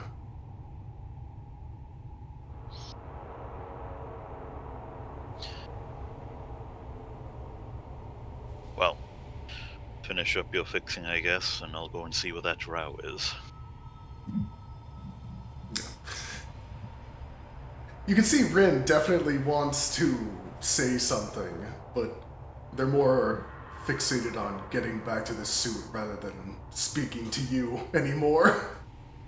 As they turn What? away with a look of disgust and get back to work. Are you telling me that we aren't best friends now? Ah. And yeah, with that, I guess I'll go like around to the entrance area and just see if I can see where the well, if the drow has returned or if he's still out and about. You know, see if I can find him, basically. Yeah. All right. Show your movement. Now let Seeker keep follow forgetting you. that's broken. Kill him, Seeker! Well, him being connected to the core now certainly throws a plan in my kill Garrock plan. Yep. Yeah, go on, kill me, I dare you. Don't worry, I'll just put you in a box. You're gonna need a pretty big fucking box, my guy. Right, let's see. Yeah, and I guess just go down the hallway and take a peek around. Yeah. I'll stop you for a second here. Matter of fact, there we are. As you go to take a look to see how Baromir was doing on his scouting mission. And with seemingly good timing, you do see that there is a humanoid figure that is slowly walking from the blinding light of midday into this chamber. Though they are also being flanked by a secondary figure as well. As Baromir would enter, you would hear heavy metal footfalls. As a figure is occupying Baromir, towering over them. Ow. I see you've made a new friend. Baromir is strangely silent, looking over to this tall. Oh, I'm looking at the iron icon. Yeah. I know what's going on here already. Oh, yeah. And she would look down to you, Garrick. And I do mean down. She is Oh rather yeah, no, tall. she is fucking huge. Yeah. And she would Look at speak. it. A cartographer. Baromir, you are a man of your word. I commend that. And what might your name be? You know, I was inclined to give my name to Baromir because he seemed okay, but suddenly talking to a large, monstrous thing doesn't seem as welcoming for some reason. I don't take it personally. I mean, I do tower over most. It's a common trait in the icons of Highshire. It's intentional, you know. Do you like looking down on people? That seems like a loaded question. It has its merits. The reason I ask is because you don't look like any typical thing from Highshire. Of course not. I am not your icon of Zula, in the typical sense. I have a special ranking. Observe. She would brandish her pauldron in the sunlight. She's bouncing off the walls of this cave. And you can see there very much is the mark of Highshire that has this golden gilded etching on there, which is something you've only really seen from people that are really high up the food chain. As she continues. Unlike the errand boys of the Shire Guard, I have a unique position. I answer only to the chosen of Zula themselves. You can think of me as something of their arbiter. Free to go about wherever I think is necessary to travel, be it in or outside the walls.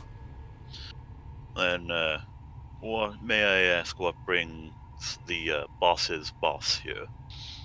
Of all places. I'm inclined to believe that we're actually searching for the same anomalous thing. Those strange falling stars. Although most of them are now falling within Highshire's territories. Not usually this far out. It was until, let's see, how much time has passed? A good 15 minutes? There was a massive wave of anomalous energy coming from this cave, as a matter of fact. And you are quite the cartographer to beat me to it. Good on you for that one. I was hoping you've maybe scouted out here and we can work together to find out where did that strange cosmic energy come from. Well, if you're going to do that, you might as well take a look around the Stillmore Cave that's not even explored yet. Ah. We've had a bit of trouble. Trouble? Yes. Well... You ever been assailed by a giant ghost tentacle monster before? Let's see. There was the giant flying tentacle monster. There was the one that crawled out of the sea that I tore all three of its eyes out. I fought similar things. Yeah. Well, there's an example of, like, one of the things it took over, but, Oh, please, where are my manners? Let me, step in proper here. We don't want to be sitting here conversing among the draft. yeah, that's probably a good idea. Alright then, There, Mirwood. there's tables and shit all over the place, mind your step. Well, you won't have to mind too much, but you know what I mean. The icon steps in. She has a very large glaive in hand, and she would survey the immediate surroundings. Oh, look at that. You missed one. Allow me. She would, with a single hand, twirl said glaive, and with a mighty swing of it, would crash the blade down on this poor husk. Oh, that is certainly a hit. Should probably hide these rolls. B-man, I'm scared.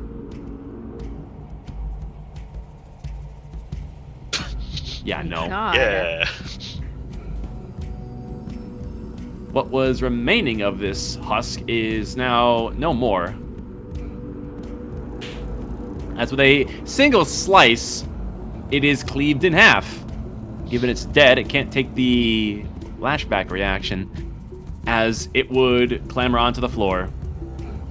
There we are. I'm surprised I missed that one. Although, he wasn't very lively. So, do tell me in greater detail, what sort of mishaps have you come across in a place like this? This looks like one of the old humanity strongholds before Highshire's walls went up. I mean, where do I even begin? Are you familiar with glyphs of warding at all? Of course. Well, as soon as we stepped in here, one of them happened to activate behind us, locking us in. That was a lot of fun. There was a bunch of random folk, exiles probably, that pretended to be friendly and then ambushed us. We had to kill those too. Then there was a crazy man with some crazy animals. Then there was some red glows, some blue glows, and That's a long all well and day. good and all.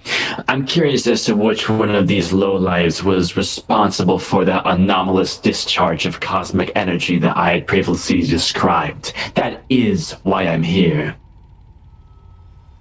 I mean, someone disappeared. Maybe it was Lem. Disappeared? Quite literally. In a flash. I don't know where they've gone, really. Really? Maybe you could show me and we could figure it out together. I don't have much choice, but sure. By the Oh, way, don't feel, forced. We fight for the same thing. So, like, is he, like, fine and just kind of gesturing to the drow? Oh, right. Sorry about that. He was helping me, bit shown around. And Baromir gives a bit of a nod. If that is all, I do wish to return to my work outside, Venerator. Oh, don't let me keep you, by all means. Please, and thank you. We need to look out for each other out here. All the shit that's running around makes me sick. And Well, Baromir slips out. fair enough. And I believe that's just about long enough a conversation in Garrock's head for him to remember, yes, Rin's chute should be fixed now. Alright then, let's go and have a look. Why are you bringing the problem over here? Are there I'm any? not gonna deal with the problem myself, fucko. Are there any occurrences going on over by the pool with Rin and Dagny in the meantime? I'm trying to remember. What did Garrock do with the cartographer core?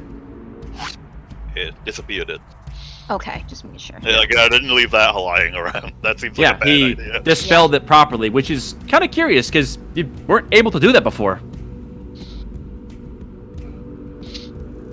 I mean, I have access to all sorts of strange magic I don't quite understand as a Yeah. cleric, so this just is part of the course at this point. Yeah, no, you dispelled that. Dagny, I think, is sort of not only keeping an eye on Rin working, but also is looking at the spot where, basically, where Mayarks fell.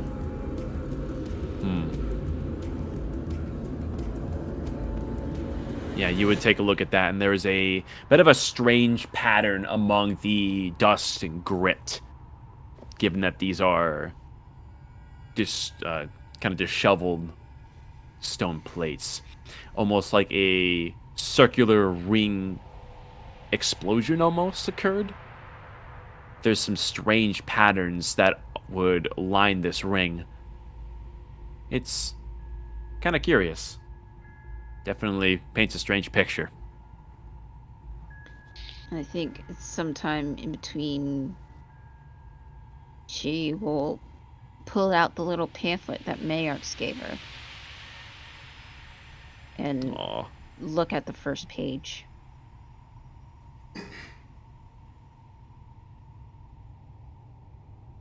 You would take a look at this, and you would see he had his strange way with words, but in Mayarks' own charm, he does give a good description on, what was it, How to Tell Lies? Yep. Yes.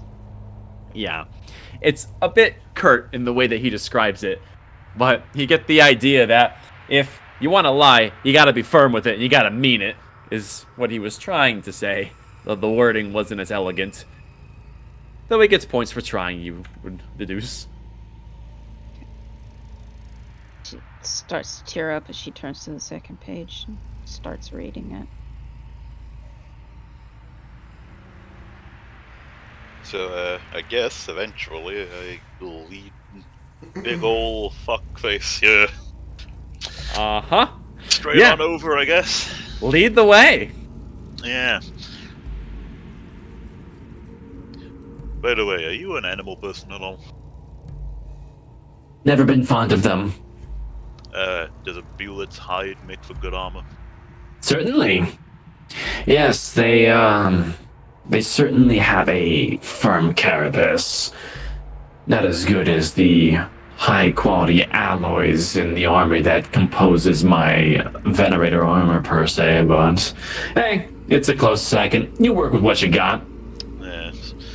I wish I had the luxury of that much armor. Alright then, over here. Maybe one day after you're a rich and successful cartographer having saved everyone, they'll have some special armor made just for you. I think they need to have money in their coffers to afford that first. I would really prefer to have my... There's a bit of a tight squeeze here.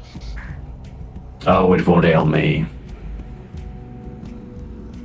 I'm curious, big man. Do I fix up and get back in my suit before death arrives? It's around this time that your suit would be complete. Now, granted, it's in the water with you, so if you want to step in, you're stepping in a glowy water-filled suit. But you do hear some conversation going off into the distance by now, both of you. It's Garrick's voice and a very booming, unfamiliar voice. And Followed by something of a sinking feeling. Yeah, I don't think I have water on hand to fill it up with standard water, so I guess the glowy crystal death water is gonna have to do. also, on that merit, funnily enough, I will just, out of curiosity conversation and trying to off-put the fact that we're talking to someone that might be a problem, do you know what this water is? It's weird. What? No, talking to the Venerator as Oh. we're walking in, basically. Sorry.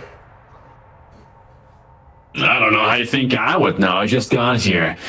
Water like this is one of the many anomalies that the auric discharge from the rings tends to produce. But this seems a little bit different just by looking at it. Why would the discharge be this far underwater? I mean, underground, rather. I'm not really a geologist, don't judge me, but who knows? Maybe this stronghold has something to do with it.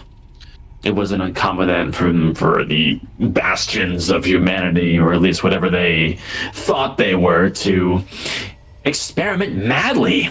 Desperation does some funny things to people. Just look at the streets of Eyeshire. There's no order anymore, no chaos to be quelled by anything, by rules. It's just... people do stupid shit when they're scared. And this... It's easier to be less scared when you have multiple feet of plate mail between you and whoever is outside of you. Of course. See, you get it. I like you already.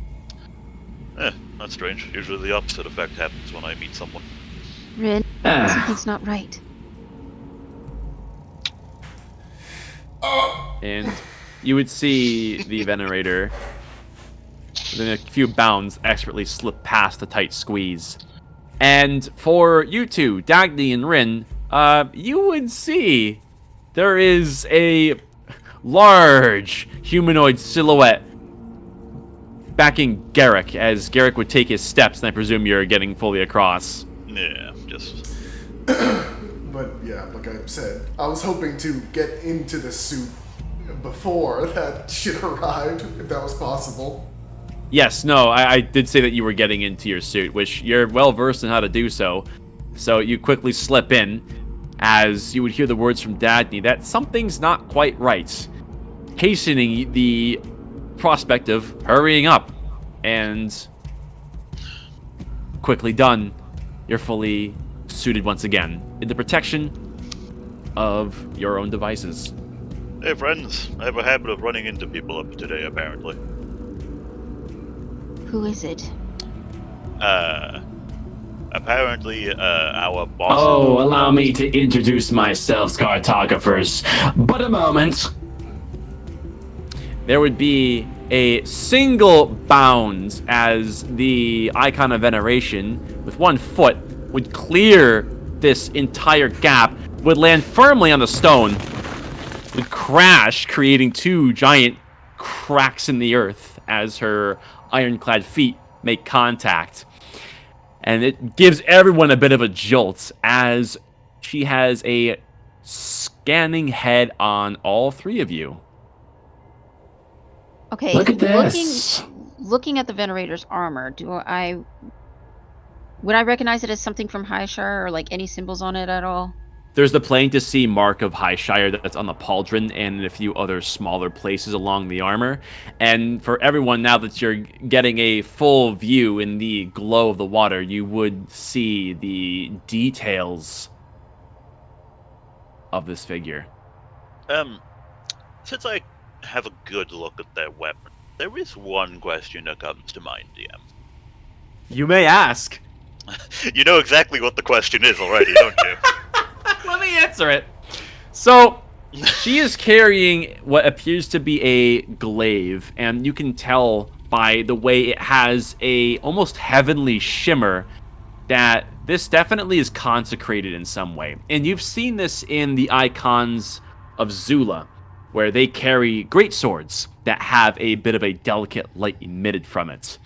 Essentially, this is a divine light that is easily done in terms of felling the undead. It's been very much blessed by the same restorative aura that comes from the pillar. So if you're looking for foul magic, at a glance here, evidently you have found quite the opposite. But more specifically, does this seem like the type of weapon that would at least leave the same sorts of cuts that we saw on Mirax? While you're eyeing this in her presence, you can roll investigation. Sure. Let's see if I got good investigation. No. Why am I rolling so bad today? Idea. It's kind of hard to tell, given that that wound was pretty garish. Although, from what you do know, I mean, that's a pretty big blade. And you did see that she basically cut that crystalline zombie in half. So maybe it's too big, but it's hard to really know for certain. Who knows if that's her only weapon, too. Oh, it's been a while since I've been doing a bunch of hopping around like that. Feels good. I can see why you'd shield out of a place like this. Tell me, if it wasn't for the petrified dead 10 feet away from you, what is with you guys and these corpses? Well, unlike some people here who have the ability to slay them without effort, if you don't, they have a habit of attacking us back, even while inert. And we just had to fight their main controller, and we're not as strong as you see.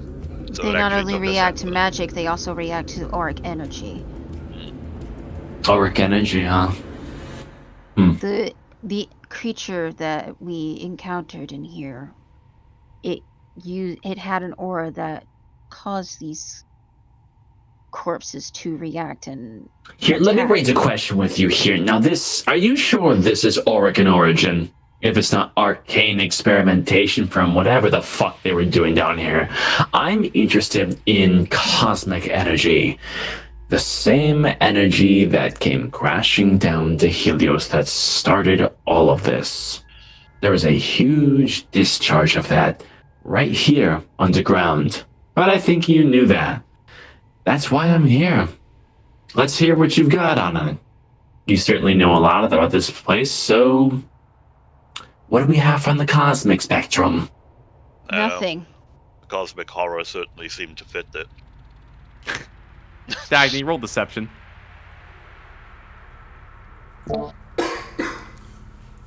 15. Okay. Let's see.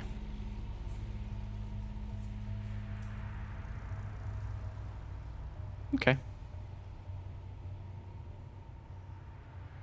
You seem very sure of that. See, it's not exactly a common thing down here. And it seems to me like you're surrounded by things you don't understand. So how can you be so sure? After We're all, I was... cartographers. We are told to search and observe. We observed the creature here. We took the necessary actions to fight against it, though we certainly didn't want to. It was us or it. And we won, in case that wasn't obvious. Oh, right. Unless I'm talking to a bunch of face-stealing monsters, in which case, hey, you hold better conversation than most entities, I'll give you that. What about you, tall and brass? Look like a fish out of water. What do you have on this place? You're clearly inclined for artifice, assuming you made what you're wearing there. We've yet to have the opportunity to study what is residing here in depth, nor to map out the entirety of this place. As for our discoveries thus far, I'm sure Gerard has filled you in on our initial findings. Yes, I heard somebody disappeared. Pretty cool. Why don't you tell me about the Vanishing Act? I fail to see how it's any of your concern. Actually, it is very much my concern. In fact, my designation to find out more about this energy is top priority. If you don't believe me, go to Highshire. Ask the Chosen yourselves. I am their arbiter.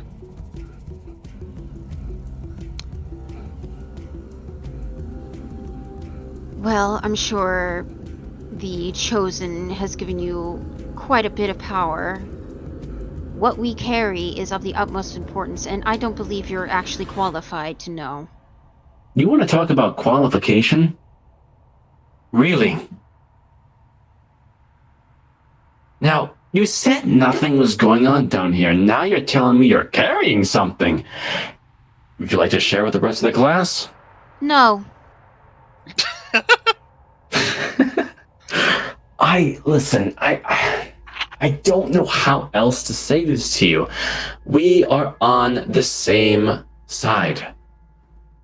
Sometimes I have to be more firm with people who don't understand that.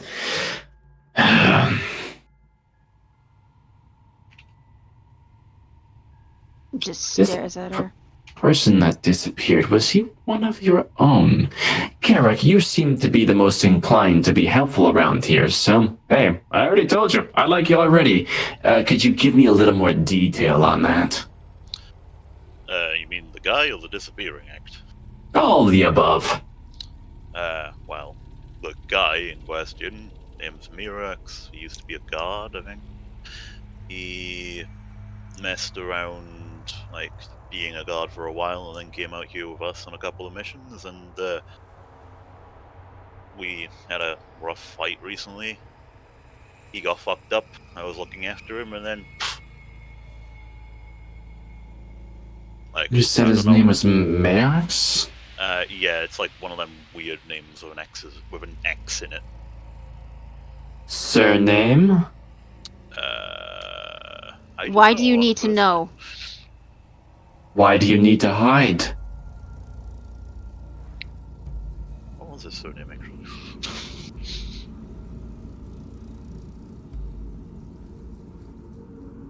You'll have to forgive me, even though you are part of Highshire, that I have very little trust in you right now. We've only just met. A little brash there, don't you think? She does have a point. We were literally assailed by bandits in Highshire here, not but a day ago. Do I look like a bandit to you? I mean, you would be a pretty advanced bandit. But yeah, they usually don't last that long. You can understand the caution. I also find it very suspicious that even though there was an auric blast not but a day ago, you're very focused on cosmic energy. That is true. That So forgive me was if I my have directive. very little. Your directive. Yes. Do you care to share with the class? I like you. Oh, you are a little spitfire. I think I already have. I have a lot to bring to show and tell today. I already told you, this is coming straight from the top. The Chosen of Zula. I have a very clear way of figuring out what they need. Not just for me, not just for you, for everyone. Most people who share the vision of saving our home don't meet such questions with animosity. I'm afraid you've put yourself into a corner. There's something here. I'm gonna find it. Well, I by all doubt means. you will. See, I mean, make our fucking lives easy.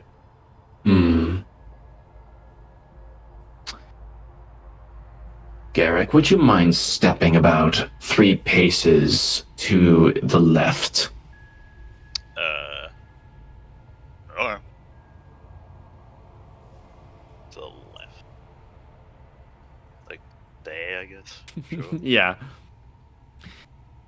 The icon crouches down to the ground and would stare at the gravel through the footsteps and something else, and would run 2 fingers throughout the small rocks.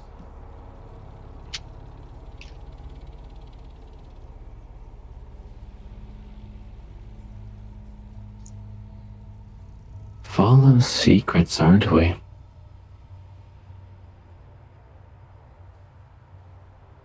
Dagny is just watching the icon, like has her fists clenched.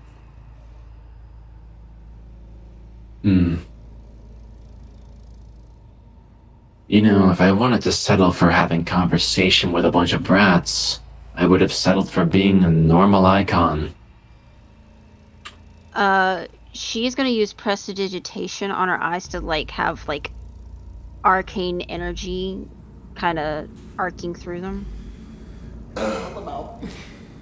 Now, she has a helmet on, but you almost get a feel for a side eye, but don't ultimately break her concentration as she continues to look at this strange formation in the ground before she stands up again.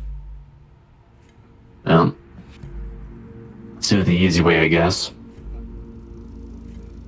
She reaches into one of her plates and would produce this strange inky pearl. And with a strange flick, this would begin to glow as it would brighten to life, and there is a spectral eye that would form from within as it casts something of a soft spotlight wherever it looks. And as it hits the circular formation here, you would see the pearl would shudder, so much so that it would shake the icon's hand. Ooh. You see, I never disclosed how I was able to perceive an energy that we don't understand. I have a lot of tricks up my sleeve. This is just one of them. Not that I needed to use this. It already told me what I already know.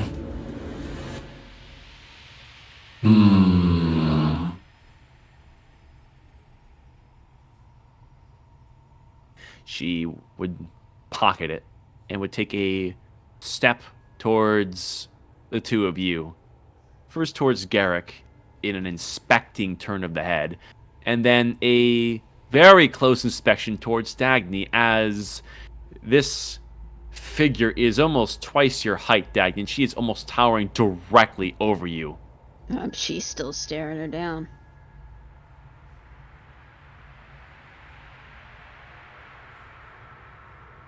Well, no sense sitting here with stink eyes towards one another until one of us drops dead. We've got jobs to do. As you said, this place still has dangers in it, right? Yep. Great. Let's go on a little bit of an adventure, shall we? Heh, I'll even lead the way for you. How's that sound? Lovely. That's good. I figured the kids were a little bit grumpy that maybe they could use something of a break and let the adult take care of the problems in the room. Well, everything down, and he just kind of points behind him. That away is yet to be explored, so I guess that's where we should go. Cool. I think you, me, all of us, this is going to be the start of a beautiful friendship. As the icon, getting her glaive, would set her sights back towards here and is ready to head northward, deeper into the dungeon. And I'm going to end the session here. Christ. Oh my god! I was gonna get to something, but Dagny, I was gonna try and throw something up, but Dagny interrupted me. God damn it. You're so suspicious, Dagny. Hey, Dagny, why you so Gotta be more firm, boy! Well, keep in mind, I'm literally on my last legs. I literally just got back in this thing. Touche. Plus, I got evil soup in my soup. Yeah. That's true. Damn, it was going so smoothly until somebody mentioned there was an item. Shit. Gee. Well, I suppose we need our usual closing statement, B-Man.